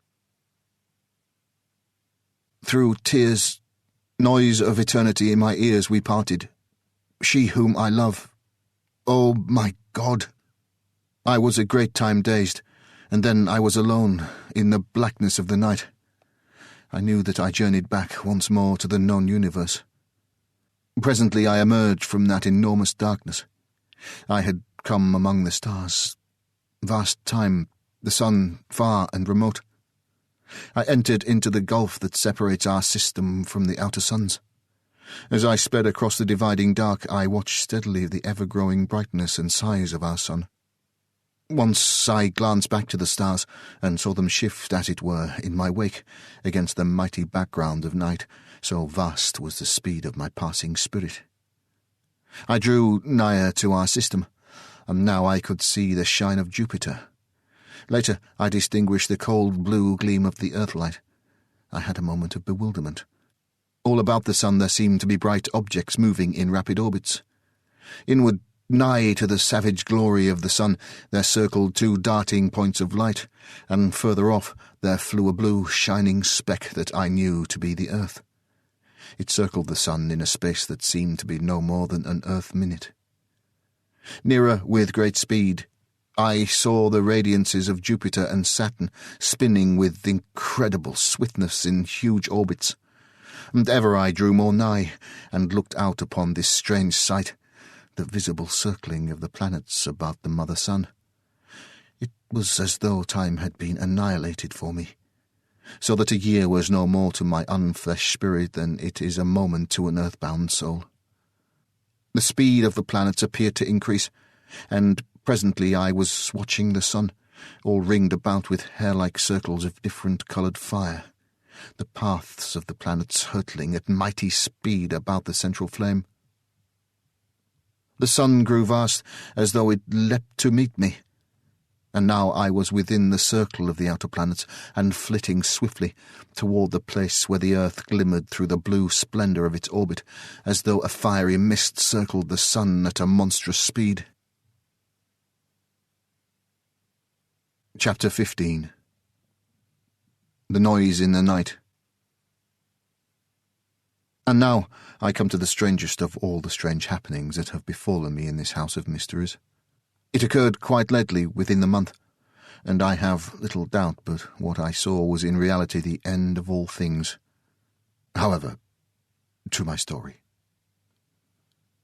I do not know how it is, but up to the present I have never been able to write these things down directly they happened. It is as though I have to wait a time, recovering my balance and digesting, as it were, the things I have heard or seen. No doubt this is as it should be, for by waiting I see the incidents more truly, and write of them in a calmer and more judicial frame of mind. This, by the way. It is now the end of November. My story relates to what happened in the first week of the month. It was night, about 11 o'clock. Pepper and I kept one another company in the study, that great old room of mine where I read and work.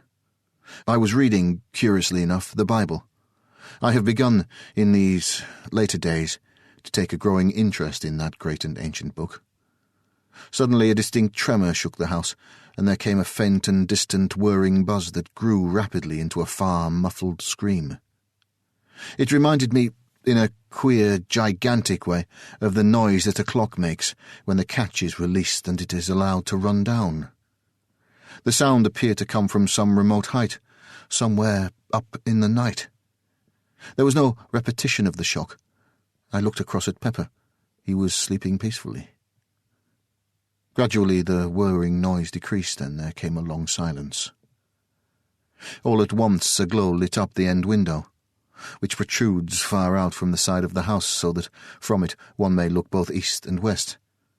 I felt puzzled, and after a moment's hesitation walked across the room and pulled aside the blind. As I did so, I saw the sun rise from behind the horizon. It rose with a steady, perceptible movement. I could see it travel upward. In a minute it seemed it had reached the tops of the trees through which I had watched it. Up, up.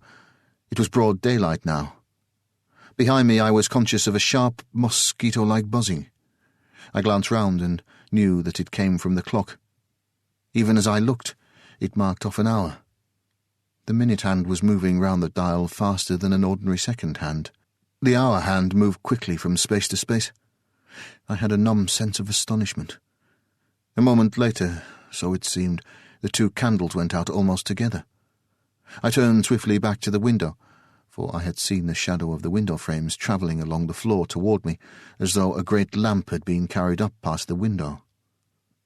I saw now that the sun had risen high into the heavens and was still visibly moving. It passed above the house with an extraordinary sailing kind of motion. As the window came into shadow, I saw another extraordinary thing. The fine weather clouds were not passing easily across the sky. They were scampering, as though 100-mile-an-hour wind blew. As they passed, they changed their shapes 1,000 times a minute, as though writhing with a strange life, and so were gone. And presently others came and whisked away likewise. To the west I saw the sun drop with an incredible, smooth, swift motion. Eastward the shadows of every seen thing crept toward the coming greyness. And the movement of the shadows was visible to me. A stealthy, writhing creep of the shadows of the wind-stirred trees. It was a strange sight. Quickly the room began to darken. The sun slid down to the horizon and seemed, as it were, to disappear from my sight almost with a jerk. Through the greyness of the swift evening I saw the silver crescent of the moon falling out of the southern sky toward the west. The evening seemed to merge into an almost instant night. Above me the many constellations passed in a strange, noiseless circling westward. The moon fell through the last fathoms of the night gulf, and there was only the starlight. About this time the buzzing in the corner ceased, telling me that the clock had run down. A few minutes passed, and I saw the eastward sky lighten. A grey, sullen morning spread through all the darkness and hid the march of the stars. Overhead there moved with a heavy, everlasting rolling a vast, seamless sky of grey clouds, a cloud sky that would have seemed motionless through all the length of an ordinary earth day. The sun was hidden from me, but from moment to moment the world would brighten and darken beneath waves of subtle light and shadow. The light shifted ever westward, and the night fell upon the earth. A vast rain seemed to come with it, and a wind of a most extraordinary loudness, as though the howling of a night-long gale were packed into the space of no more than a minute. This noise passed almost immediately, and the clouds broke, so that once more I could see the sky. The stars were flying westward with astounding speed. It came to me now for the first time that, though the noise of the wind had passed, yet a constant blurred sound was in my ears. Now that I noticed it, I was aware that it had been with me all the time. It was the world noise. And then, even as I grasped at so much comprehension, there came the eastward light. No more than a few heartbeats, and the sun rose swiftly. Through the trees I saw it, and then it was above the trees. Up it soared, and all the world was light. It passed with a swift, steady swing to its highest altitude and fell thence, westward. I saw the days roll visibly over my head. A few light clouds flitted northward and vanished. The sun went down with one swift, clear plunge, and there was about me for a few seconds the darker, growing grey of the gloaming. Southward and westward the moon was sinking rapidly. The night had come already. A minute, it seemed, and the moon fell those remaining fathoms of dark sky. Another minute or so, and the eastward sky glowed with the coming dawn. The sun leapt upon me with a frightening abruptness, and soared ever more swiftly towards the zenith. Then, suddenly, a fresh thing came to my sight. A black thundercloud rushed out of the south, and seemed to leap all the arc of the sky in a single instant. As it came, I saw that its advancing edge flapped like a monstrous black cloth in the heaven, twirling and undulating rapidly with a horrid suggestiveness. In an instant all the air was full of rain, and 100 lightning flashes seemed to flood downward, as if it were in one great shower. In the same second of time, the world noise was drowned in the roar of the wind, and then my ears ached under the stunning impact of the thunder. And in the midst of this storm, the night came, and then, within the space of another minute, the storm had passed, and there was only the constant blur of the world noise on my hearing. Overhead the stars were sliding quickly westward, and something, mayhaps the particular speed to which they had attained, brought home to me, for the first time, a keen realization of the knowledge that it was the world that revolved. I seemed to see, suddenly, the world, a vast dark mass, revolving visibly against the stars. The dawn and the sun seemed to come together, so greatly had the speed of the world revolution increased. The sun drove up in one long steady curve, passing its highest point, and swept down into the western sky and disappeared. I was scarcely conscious of evening, so brief was it.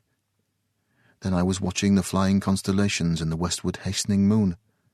In but a space of seconds, so it seemed, it was sliding swiftly downward through the night blue, and then was gone, and almost directly came the morning.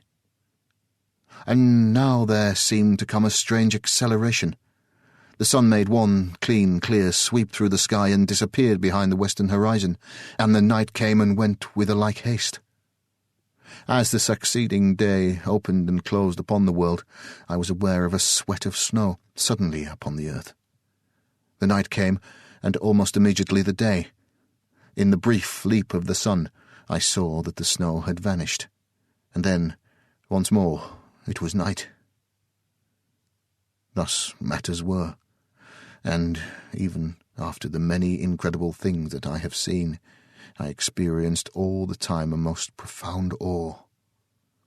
To see the sun rise and set within a space of time to be measured by seconds, to watch, after a little, the moon leap, a pale and ever-growing orb, up into the night sky, and glide with a strange swiftness through the vast arc of blue, and presently to see the sun follow, springing out of the eastern sky as though in chase, and then again the night with the swift and ghostly passing of starry constellations was all too much to view believingly.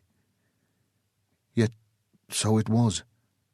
The day slipping from dawn to dusk, and the night sliding swiftly into day, ever rapidly and more rapidly.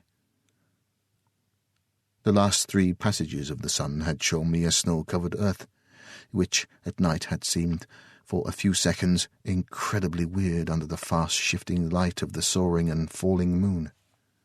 Now, however, for a little space, the sky was hidden by a sea of swaying leaden white clouds which lightened and blackened alternately with the passage of day and night. The clouds rippled and vanished, and there was once more before me the vision of the swiftly leaping sun, and nights that came and went like shadows. Faster and faster spun the world, and now each day and night was completed with the space of but a few seconds, and still the speed increased. It was a little later that I noticed that the sun had begun to have the suspicion of a trail of fire behind it. This was due, evidently, to the speed at which it apparently traversed the heavens, and as the days sped, each one quicker than the last, the sun began to assume the appearance of a vast flaming comet flaring across the sky at short periodic intervals. At night, the moon presented with much greater truth the comet-like aspect, a pale and singularly clear, fast-travelling shape of fire, trailing streaks of cold flame. The stars showed me now merely as fine hairs of fire against the dark. Once I turned from the window and glanced at Pepper. In the flash of a day I saw that he slept quietly, and I moved once more to my watching. The sun was now bursting up from the eastern horizon like a stupendous rocket, seeming to occupy no more than a second or two in hurling from east to west. I could no longer perceive the passage of clouds across the sky, which seemed to have darkened somewhat. The brief nights appeared to have lost the proper darkness of night, so that the hair-like fire of the flying stars showed but dimly. As the speed increased, the sun began to sway very slowly in the sky from south to north, and then slowly again from north to south. So, amid a strange confusion of mind, the hours passed. All this while had Pepper slept. Presently, feeling lonely and distraught, I called to him softly, but he took no notice.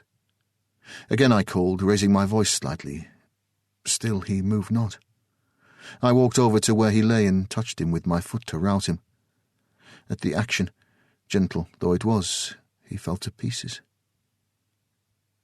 That is what happened. He literally and actually crumbled into a mouldering heap of bones and dust. For the space of perhaps a minute, I stared down at the shapeless heap that had once been Pepper. I stood feeling stunned. What can have happened? I asked myself, not at once grasping the grim significance of that little hill of ash. Then, as I stirred the heap with my foot, it occurred to me that this could only happen in a great space of time. Years and years. Outside, the weaving, fluttering light held the world.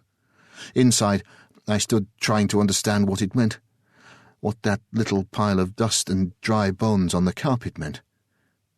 But I could not think coherently. I glanced away round the room and now, for the first time, noticed how dusty and old the place looked.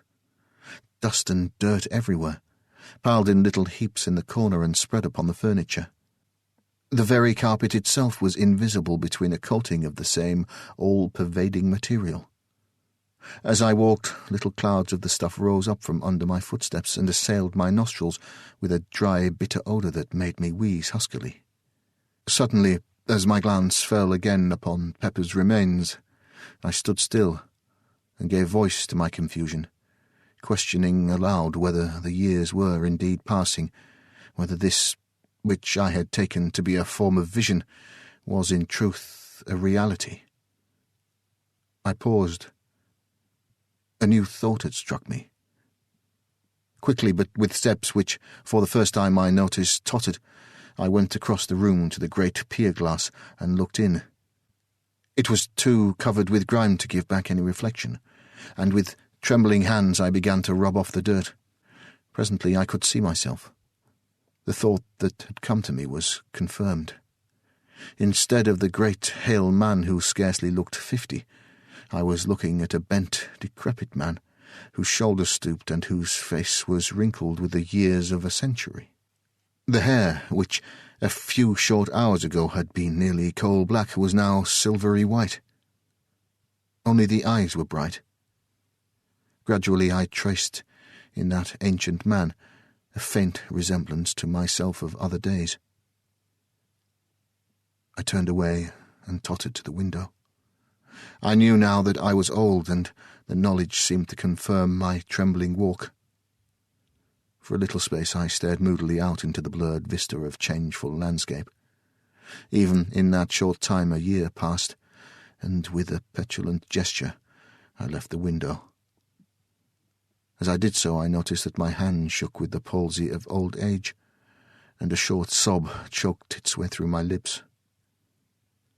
For a little while I paced tremulously between the window and the table. My gaze wandered hither and thither uneasily. How dilapidated the room was! Everywhere lay the thick dust, thick, sleepy, and black. The fender was a shape of rust. The chains that held the brass clock weights had rusted through long ago, and now the weights lay on the floor beneath, themselves two cones of verdigris. As I glanced about, it seemed to me that I could see the very furniture of the room rotting and decaying before my eyes.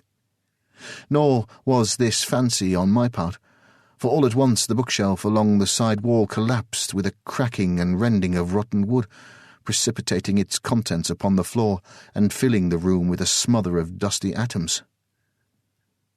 How tired I felt! As I walked, it seemed that I could hear my dry joints creak and crack at every step. I wondered about my sister. Was she dead as well as Pepper? All had happened so quickly and suddenly. This must be, indeed, the beginning of the end of all things. It occurred to me to go to look for her, but I felt too weary. And then she had been so queer about these happenings of late. Of late. I repeated the words and laughed feebly, mirthlessly, as the realization was borne in upon me that I spoke of a time half a century gone. Half a century. It might have been twice as long. I moved slowly to the window and looked out once more across the world. I can best describe the passage of day and night at this period as a sort of gigantic, ponderous flicker.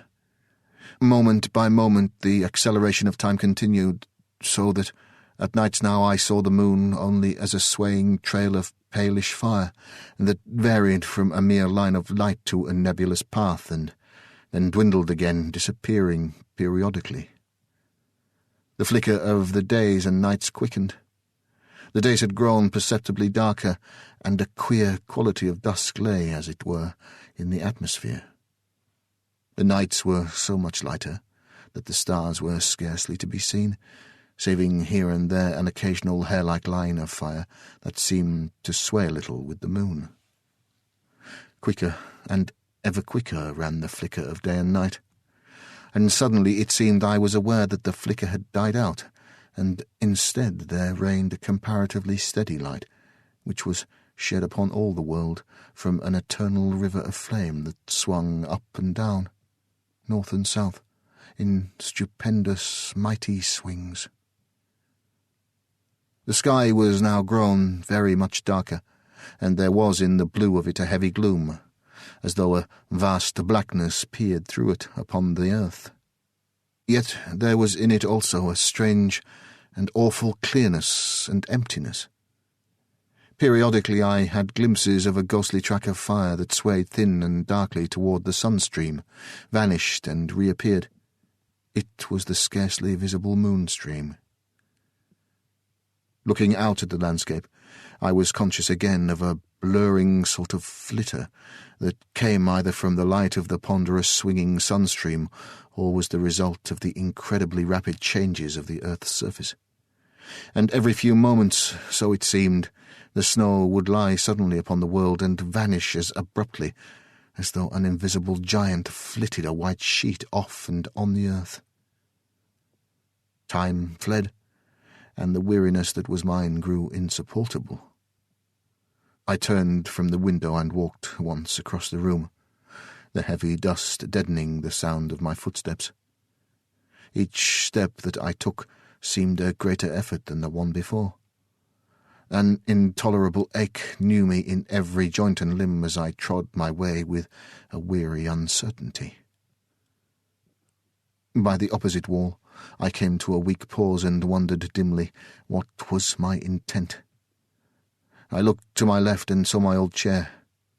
The thought of sitting in it brought a faint sense of comfort to my bewildered wretchedness. Yet, because I was so weary and old and tired, I would scarcely brace my mind to do anything but stand and wish myself past those few yards. I rocked as I stood. The floor even seemed a place for rest, but the dust lay so thick and sleepy and black. I turned with a great effort of will and made toward my chair. I reached it with a groan of thankfulness and sat down. Everything about me appeared to be growing dim. It was all so strange and unthought of. Last night I was a comparatively strong, though elderly man, and now, only a few hours later, I looked at the little dust heap that had once been Pepper. Hours. And I laughed, a feeble, bitter laugh, a shrill, crackling laugh that shocked my dimming senses. For a while I must have dozed. Then I opened my eyes with a start. Somewhere across the room there had been a muffled noise of something falling. I looked and saw vaguely a cloud of dust hovering above a pile of debris. Nearer the door, something else tumbled with a crash. It was one of the cupboards, but I was tired and took little notice. I closed my eyes and sat there in a state of drowsy semi-unconsciousness. Once or twice, as though coming through thick mists, I heard noises faintly. Then I must have slept. Chapter 16. The Awakening. I awoke with a start. For a moment I wondered where I was, then memory came to me. The room was still lit with that strange light, half sun, half moonlight. I felt refreshed, and the tired, weary ache had left me. I went slowly across to the window and looked out. Overhead, the river of flame drove up and down, north and south, in a dancing semicircle of fire.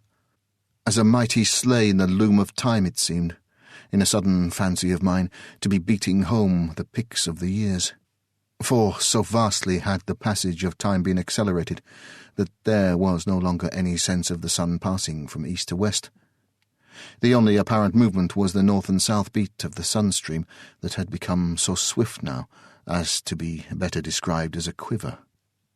As I peered out, there came to me a sudden, inconsequent memory of that last journey among the outer worlds. I remembered the sudden vision that had come to me as I neared the solar system of the fast, whirling planets about the sun, as though the governing quality of time had been held in abeyance, and the machine of a universe allowed to run down an eternity in a few moments or hours. The memory passed, along with a but partially comprehended suggestion that I had been permitted a glimpse into future time-spaces. I stared out again, seemingly at the quake of the sunstream. The speed seemed to increase even as I looked. Several lifetimes came and went as I watched. Suddenly it struck me with a sort of grotesque seriousness that I was still alive. I thought of Pepper and wondered how it was that I had not followed his fate. He had reached the time of his dying and had passed, probably through sheer length of years. And here I was alive, hundreds of thousands of centuries after my rightful period of years. For a time I mused absently. Yesterday... I stopped, suddenly. Yesterday. There was no yesterday. The yesterday of which I spoke had been swallowed up in the abyss of years, ages gone. I grew dazed with much thinking. Presently I turned from the window and glanced round the room. It seemed different, strangely, utterly different. Then I knew what it was that made it appear so strange. It was bare. There was not a piece of furniture in the room, not even a solitary fitting of any sort. Gradually my amazement went as I remembered that this was but the inevitable end of the process of decay which I had witnessed commencing before my sleep. Thousands of years. Millions of years. Over the floor was spread a deep layer of dust that reached halfway up to the window seat. It had grown immeasurably whilst I slept, and represented the dust of untold ages. Undoubtedly atoms of the old, decayed furniture helped to swell its bulk, and, somewhere among it all, mouldered the long-ago dead Pepper. All at once it occurred to me that I had no recollection of wading knee-deep through all that dust after I awoke. True, an incredible age of years had passed since I approached the window, but that was evidently as nothing compared with the countless spaces of time that, I conceived, had vanished whilst I was sleeping. I remembered now that I had fallen asleep sitting in my old chair. Had it gone? I glanced towards where it had stood. Of course, there was no chair to be seen. I could not satisfy myself whether it had disappeared after my waking, or before. If it had mouldered under me, surely I would have been waked by the collapse. Then I remembered that the thick dust which covered the floor would have been sufficient to soften my fall, so that it was quite possible I had slept upon the dust for 1,000,000 years more. As these thoughts wandered through my brain, I glanced again casually to where the chair had stood. Then, for the first time, I noticed that there were no marks in the dust of my footprints between it and the window. But then, ages of years had passed since I had awakened. Tens of thousands of years. My look rested thoughtfully again upon the place where once stood my chair. Suddenly I passed from abstraction to intentness. For there, in its standing place, I made out a long undulation, rounded off with the heavy dust. Yet it was not so much hidden, but that I could tell what had caused it. I knew, and shivered at the knowledge, that it was a human body, ages dead, lying there, beneath the place where I had slept. It was lying on its right side, its back turned toward me. I could make out and trace each curve and outline, softened and moulded, as it were, in the black dust. In a vague sort of way I tried to account for its presence there. Slowly I began to grow bewildered, as the thought came to me that it lay just about where I must have fallen when the chair collapsed. Gradually an idea began to form itself within my brain, a thought that shook my spirit. It seemed hideous and insupportable, yet it grew upon me steadily until it became a conviction. The body under that coating, that shroud of dust, was neither more nor less than my own dead shell. I did not attempt to prove it. I knew it now, and wondered I had not known it all along. I was a bodiless thing. A while I stood trying to adjust my thoughts to this new problem. In time, how many thousands of years I know not, I attained to some degree of quietude, sufficient to enable me to pay attention to what was transpiring around me. Now I saw that the elongated mound had sunk, collapsed level with the rest of the spreading dust, and fresh atoms impalpable had settled above that mixture of grave powder, which the eons had ground. A long while I stood turned from the window. Gradually I grew more collected, while the world slipped across the centuries into the future. Presently I began a survey of the room. Now I saw that time was beginning its destructive work even on this strange old building. That it had stood through all the years was, it seemed to me, proof that it was something different from any other house. I do not think, somehow, that I had thought of its decaying. Though why I could not have said. It was not until I had meditated upon the matter for some considerable time that I fully realized that the extraordinary space of time through which it had stood was sufficient to have utterly pulverized the very stones of which it was built, had they been taken from any earthly quarry. Yes, it was undoubtedly mouldering now. All the plaster had gone from the walls, even as the woodwork of the room had gone many ages before. While I stood in contemplation, a piece of glass from one of the small diamond-shaped panes dropped with a dull tap amid the dust upon the sill behind me, and crumbled into a little heap of powder. As I turned from contemplating it, I saw light between a couple of the stones that form the outer wall. Evidently the mortar was falling away. After a while I turned once more to the window and peered out. I discovered now that the speed of time had become enormous. The lateral quiver of the sun stream had grown so swift as to cause the dancing semicircle of flame to merge into and disappear in a sheet of fire that covered half the southern sky from east to west. From the sky I glanced down to the gardens. They were just a blur of a palish, dirty green. I had a feeling that they stood higher than in the old days, a feeling that they were nearer my window, as though they had risen bodily. Yet they were still a long way below me, for the rock over the mouth of the pit on which this house stands arches up to a great height. It was later that I noticed a change in the constant colour of the gardens. The pale, dirty green was growing ever paler and paler, toward white. At last, after a great space, they became greyish-white and stayed thus for a very long time. Finally, however, the greyness began to fade, even as had the green, into a dead white, and this remained constant and unchanged.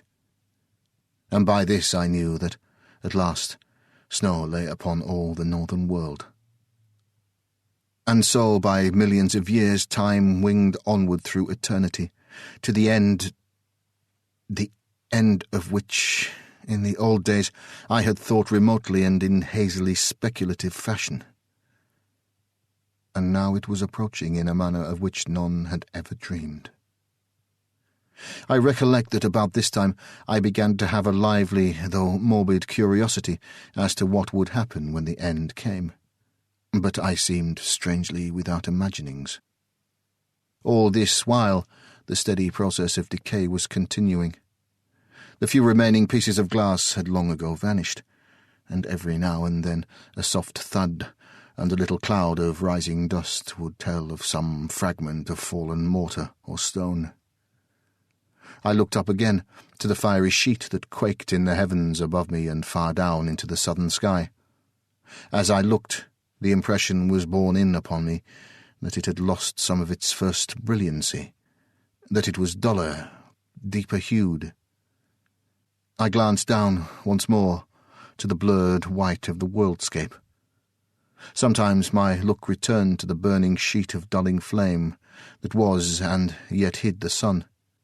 At times I glanced behind me into the growing dust of the great silent room with its aeon carpet of sleeping dust. So I watched through the fleeting ages, lost in soul-wearing thoughts and wonderings, and possessed with a new weariness. Chapter 17. The Slowing Rotation. It might have been 1,000,000 years later that I perceived beyond possibility of doubt that the fiery sheet that lit the world was indeed darkening. Another vast space went by, and the whole enormous flame had sunk to a deep copper colour. Gradually it darkened from copper to copper red, and from this at times to a deep, heavy purplish tint, with in it a strange loom of blood. Although the light was decreasing, I could perceive no diminishment in the apparent speed of the sun. It still spread itself in that dazzling veil of speed. The world, so much of it as I could see, had assumed a dreadful shade of gloom, as though, in very deed, the last days of the worlds approached. The sun was dying, of that there could be little doubt, and still the earth whirled onward through space and all the eons. At this time I remember an extraordinary sense of bewilderment took me. I found myself later wandering mentally amid an odd chaos of fragmentary modern theories and the old biblical story of the world's ending. Then, for the first time, there flashed across me the memory that the sun, with its systems of planets, was, and had been, travelling through space at an incredible speed. Abruptly the question rose, where? For a very great time I pondered this matter, but finally, with a certain sense of the futility of my puzzlings, I let my thoughts wander to other things. I grew to wondering how much longer the house would stand. Also I queried to myself whether I should be doomed to stay bodiless upon the earth through the dark time that I knew was coming. From these thoughts I fell again to speculations upon the possible direction of the sun's journey through space. And so another great while passed. Gradually, as time fled, I began to feel the chill of a great winter. Then I remembered that, with the sun dying, the cold must be necessarily extraordinarily intense.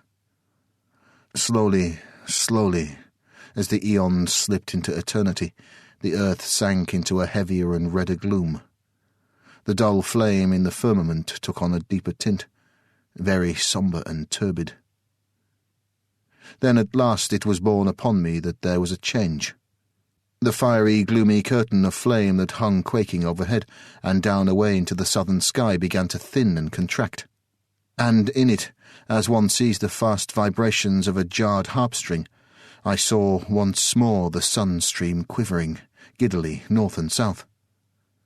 Slowly the likeness to a sheet of fire disappeared, and I saw plainly the slowing beat of the sunstream.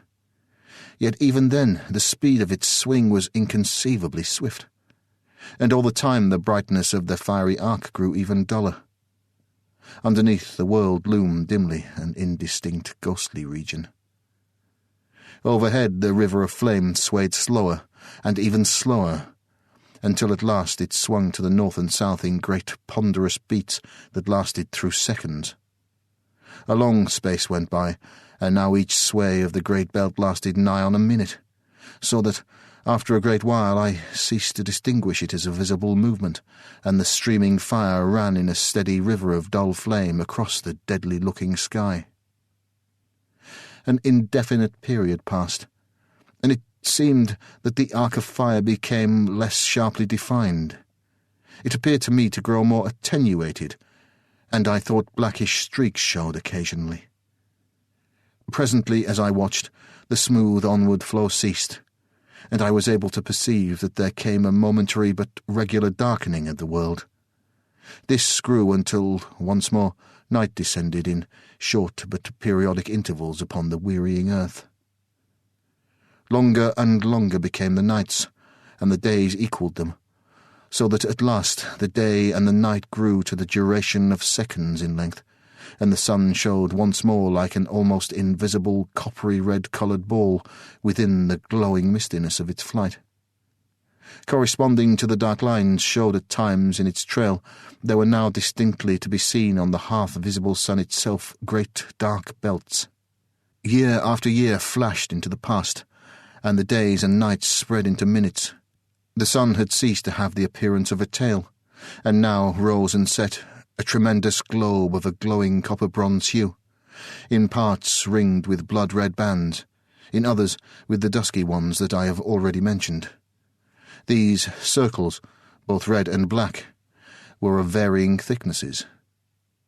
For a time I was at a loss to account for their presence. Then it occurred to me that it was scarcely likely that the sun would cool evenly all over, and that these markings were due probably to differences in temperature of the various areas, the red representing those parts where the heat was still fervent, and the black those portions which were already comparatively cool. It struck me as a peculiar thing that the sun should cool in evenly defined rings, until I remembered that possibly they were but isolated patches to which the enormous rotary speed of the sun had imparted a belt-like appearance. The sun itself was very much greater than the sun I had known in the old world days, and from this I argued that it was considerably nearer. At night the moon still showed, but small and remote, and the light she reflected was so dull and weak that she seemed little more than the small dim ghost of the older moon that I had known. Gradually the days and nights lengthened out until they equalled a space somewhat less than one of the old earth hours, the sun rising and setting like a great ruddy bronze disk, crossed with ink-black bars. About this time I found myself able once more to see the gardens with clearness, for the world had now grown very still and changeless. Yet I am not correct in saying gardens, for there were no gardens, nothing that I knew or recognized. In place thereof, I looked out upon a vast plain stretching away into distance. A little to my left there was a low range of hills. Everywhere there was a uniform white covering of snow, in places rising into hummocks and ridges. It was only now that I recognized how really great had been the snowfall. In places it was vastly deep, as was witnessed by a great unleaping wave-shaped hill away to my right, though it is not impossible that this was due in part to some rise in the surface of the ground. Strangely enough, the range of low hills to my left, already mentioned, was not entirely covered with the universal snow. Instead, I could see their bare, dark sides showing in several places, and everywhere and always there reigned an incredible death silence and desolation, the immutable, awful quiet of a dying world. All this time the days and nights were lengthening, perceptibly. Already each day occupied maybe some 2 hours from dawn to dusk. At night I had been surprised to find that there were very few stars overhead, and these small, though of an extraordinary brightness, which I attributed to the peculiar but clear blackness of the night-time. Away to the north I could discern a nebulous sort of mistiness, not unlike in appearance a small portion of the Milky Way. It might have been an extremely remote star cluster, or, the thought came to me suddenly, perhaps it was the sidereal universe that I had known, and now left far behind forever, a small, dimly glowing mist of stars far in the depths of space. Still, the days and nights lengthened slowly. Each time the sun rose duller than it had set, and the dark belts increased in breadth. About this time there happened a fresh thing. The sun, earth, and sky were suddenly darkened, and apparently blotted out for a brief space. I had a sense, a certain awareness, I could learn little by sight, that the earth was enduring a very great fall of snow. Then, in an instant, the veil that had obscured everything vanished, and I looked out once more. A marvellous sight met my gaze. The hollow in which this house with its garden stands was brimmed with snow. It lipped over the sill of my window. Everywhere it lay, a great level stretch of white which caught and reflected gloomily the sombre coppery glows of the dying sun. The world had become a shadowless plain from horizon to horizon. I glanced up at the sun. It shone with an extraordinary dull clearness. I saw it now, as one who, until then, had seen it only through a partially obscuring medium. All about it the sky had become black, with a clear, deep blackness, frightful in its nearness, and its unmeasured deep and its utter unfriendliness. For a great time I looked into it, newly and shaken and fearful. It was so near. Had I been a child, I might have expressed some of my sensation and distress by saying that the sky had lost its roof. Later, I turned and peered about me into the room. Everywhere it was covered with a thin shroud of the all-pervading white. I could see it but dimly by reason of the sombre light that now lit the world. It appeared to cling to the ruined walls, and the thick, soft dust of the years that covered the floor knee-deep was nowhere visible. The snow must have blown in through the open framework of the windows. Yet in no place had it drifted, but lay everywhere about the great old room, smooth and level. Moreover, there had been no wind these many 1,000 years, but there was the snow, as I have told. And all the earth was silent, and there was a cold such as no living man can ever have known. The earth was now illuminated by day with a most doleful light, beyond my power to describe. It seemed as though I looked at the great plain through the medium of a bronze-tinted sea. It was evident that the earth's rotatory movement was departing steadily. The end came all at once. The night had been the longest yet, and when the dying sun showed at last above the world's edge, I had grown so wearied of the dark that I greeted it as a friend. It rose steadily until about 20 degrees above the horizon. Then it stopped suddenly, and after a strange retrograde movement hung motionless, a great shield in the sky. Only the circular rim of the sun showed bright, only this and one thin streak of light near the equator. Gradually even this thread of light died out, and now all that was left of our great and glorious sun was a vast dead disk, rimmed with a thin circle of bronze-red light.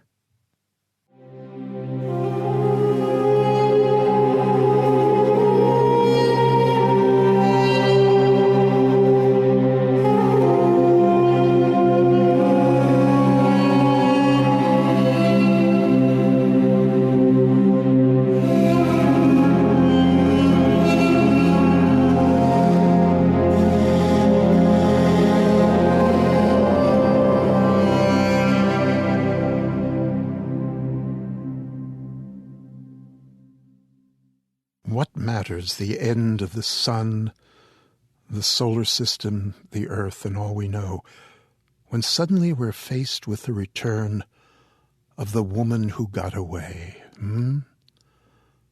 I must say I've been lucky.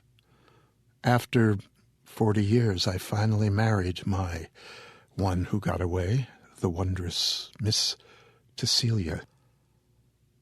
I would love to talk a bit more about William Hope Hodgson and his work, his life, but alas, if I am to get you home ere dawn, I'll encourage you to take up that study for yourselves. I further urge you to gather that which you brought, tuck your horse pistol into your belt for safety's sake on the way, and be off with you. Such swine things that will be on the streets of the hood at this hour are merely the remnants of normal humans who chose to become fans of the Chicago Cubs and denizens of the sports bars available to them this close to Wrigley Field. But just keep your powder dry and stay by the shadows of the side streets, and you will be fine. And please, be assured, after your sleep and when you awake tomorrow, there will be a sun in the sky, a bright golden sun on which you may surely hang a lifetime of pleasant dreams.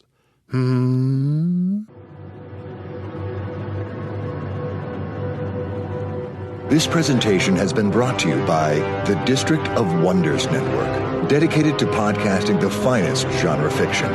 You can learn more about the District of Wonders and their many literary productions at their website, www.districtofwonders.com. Thank you for listening.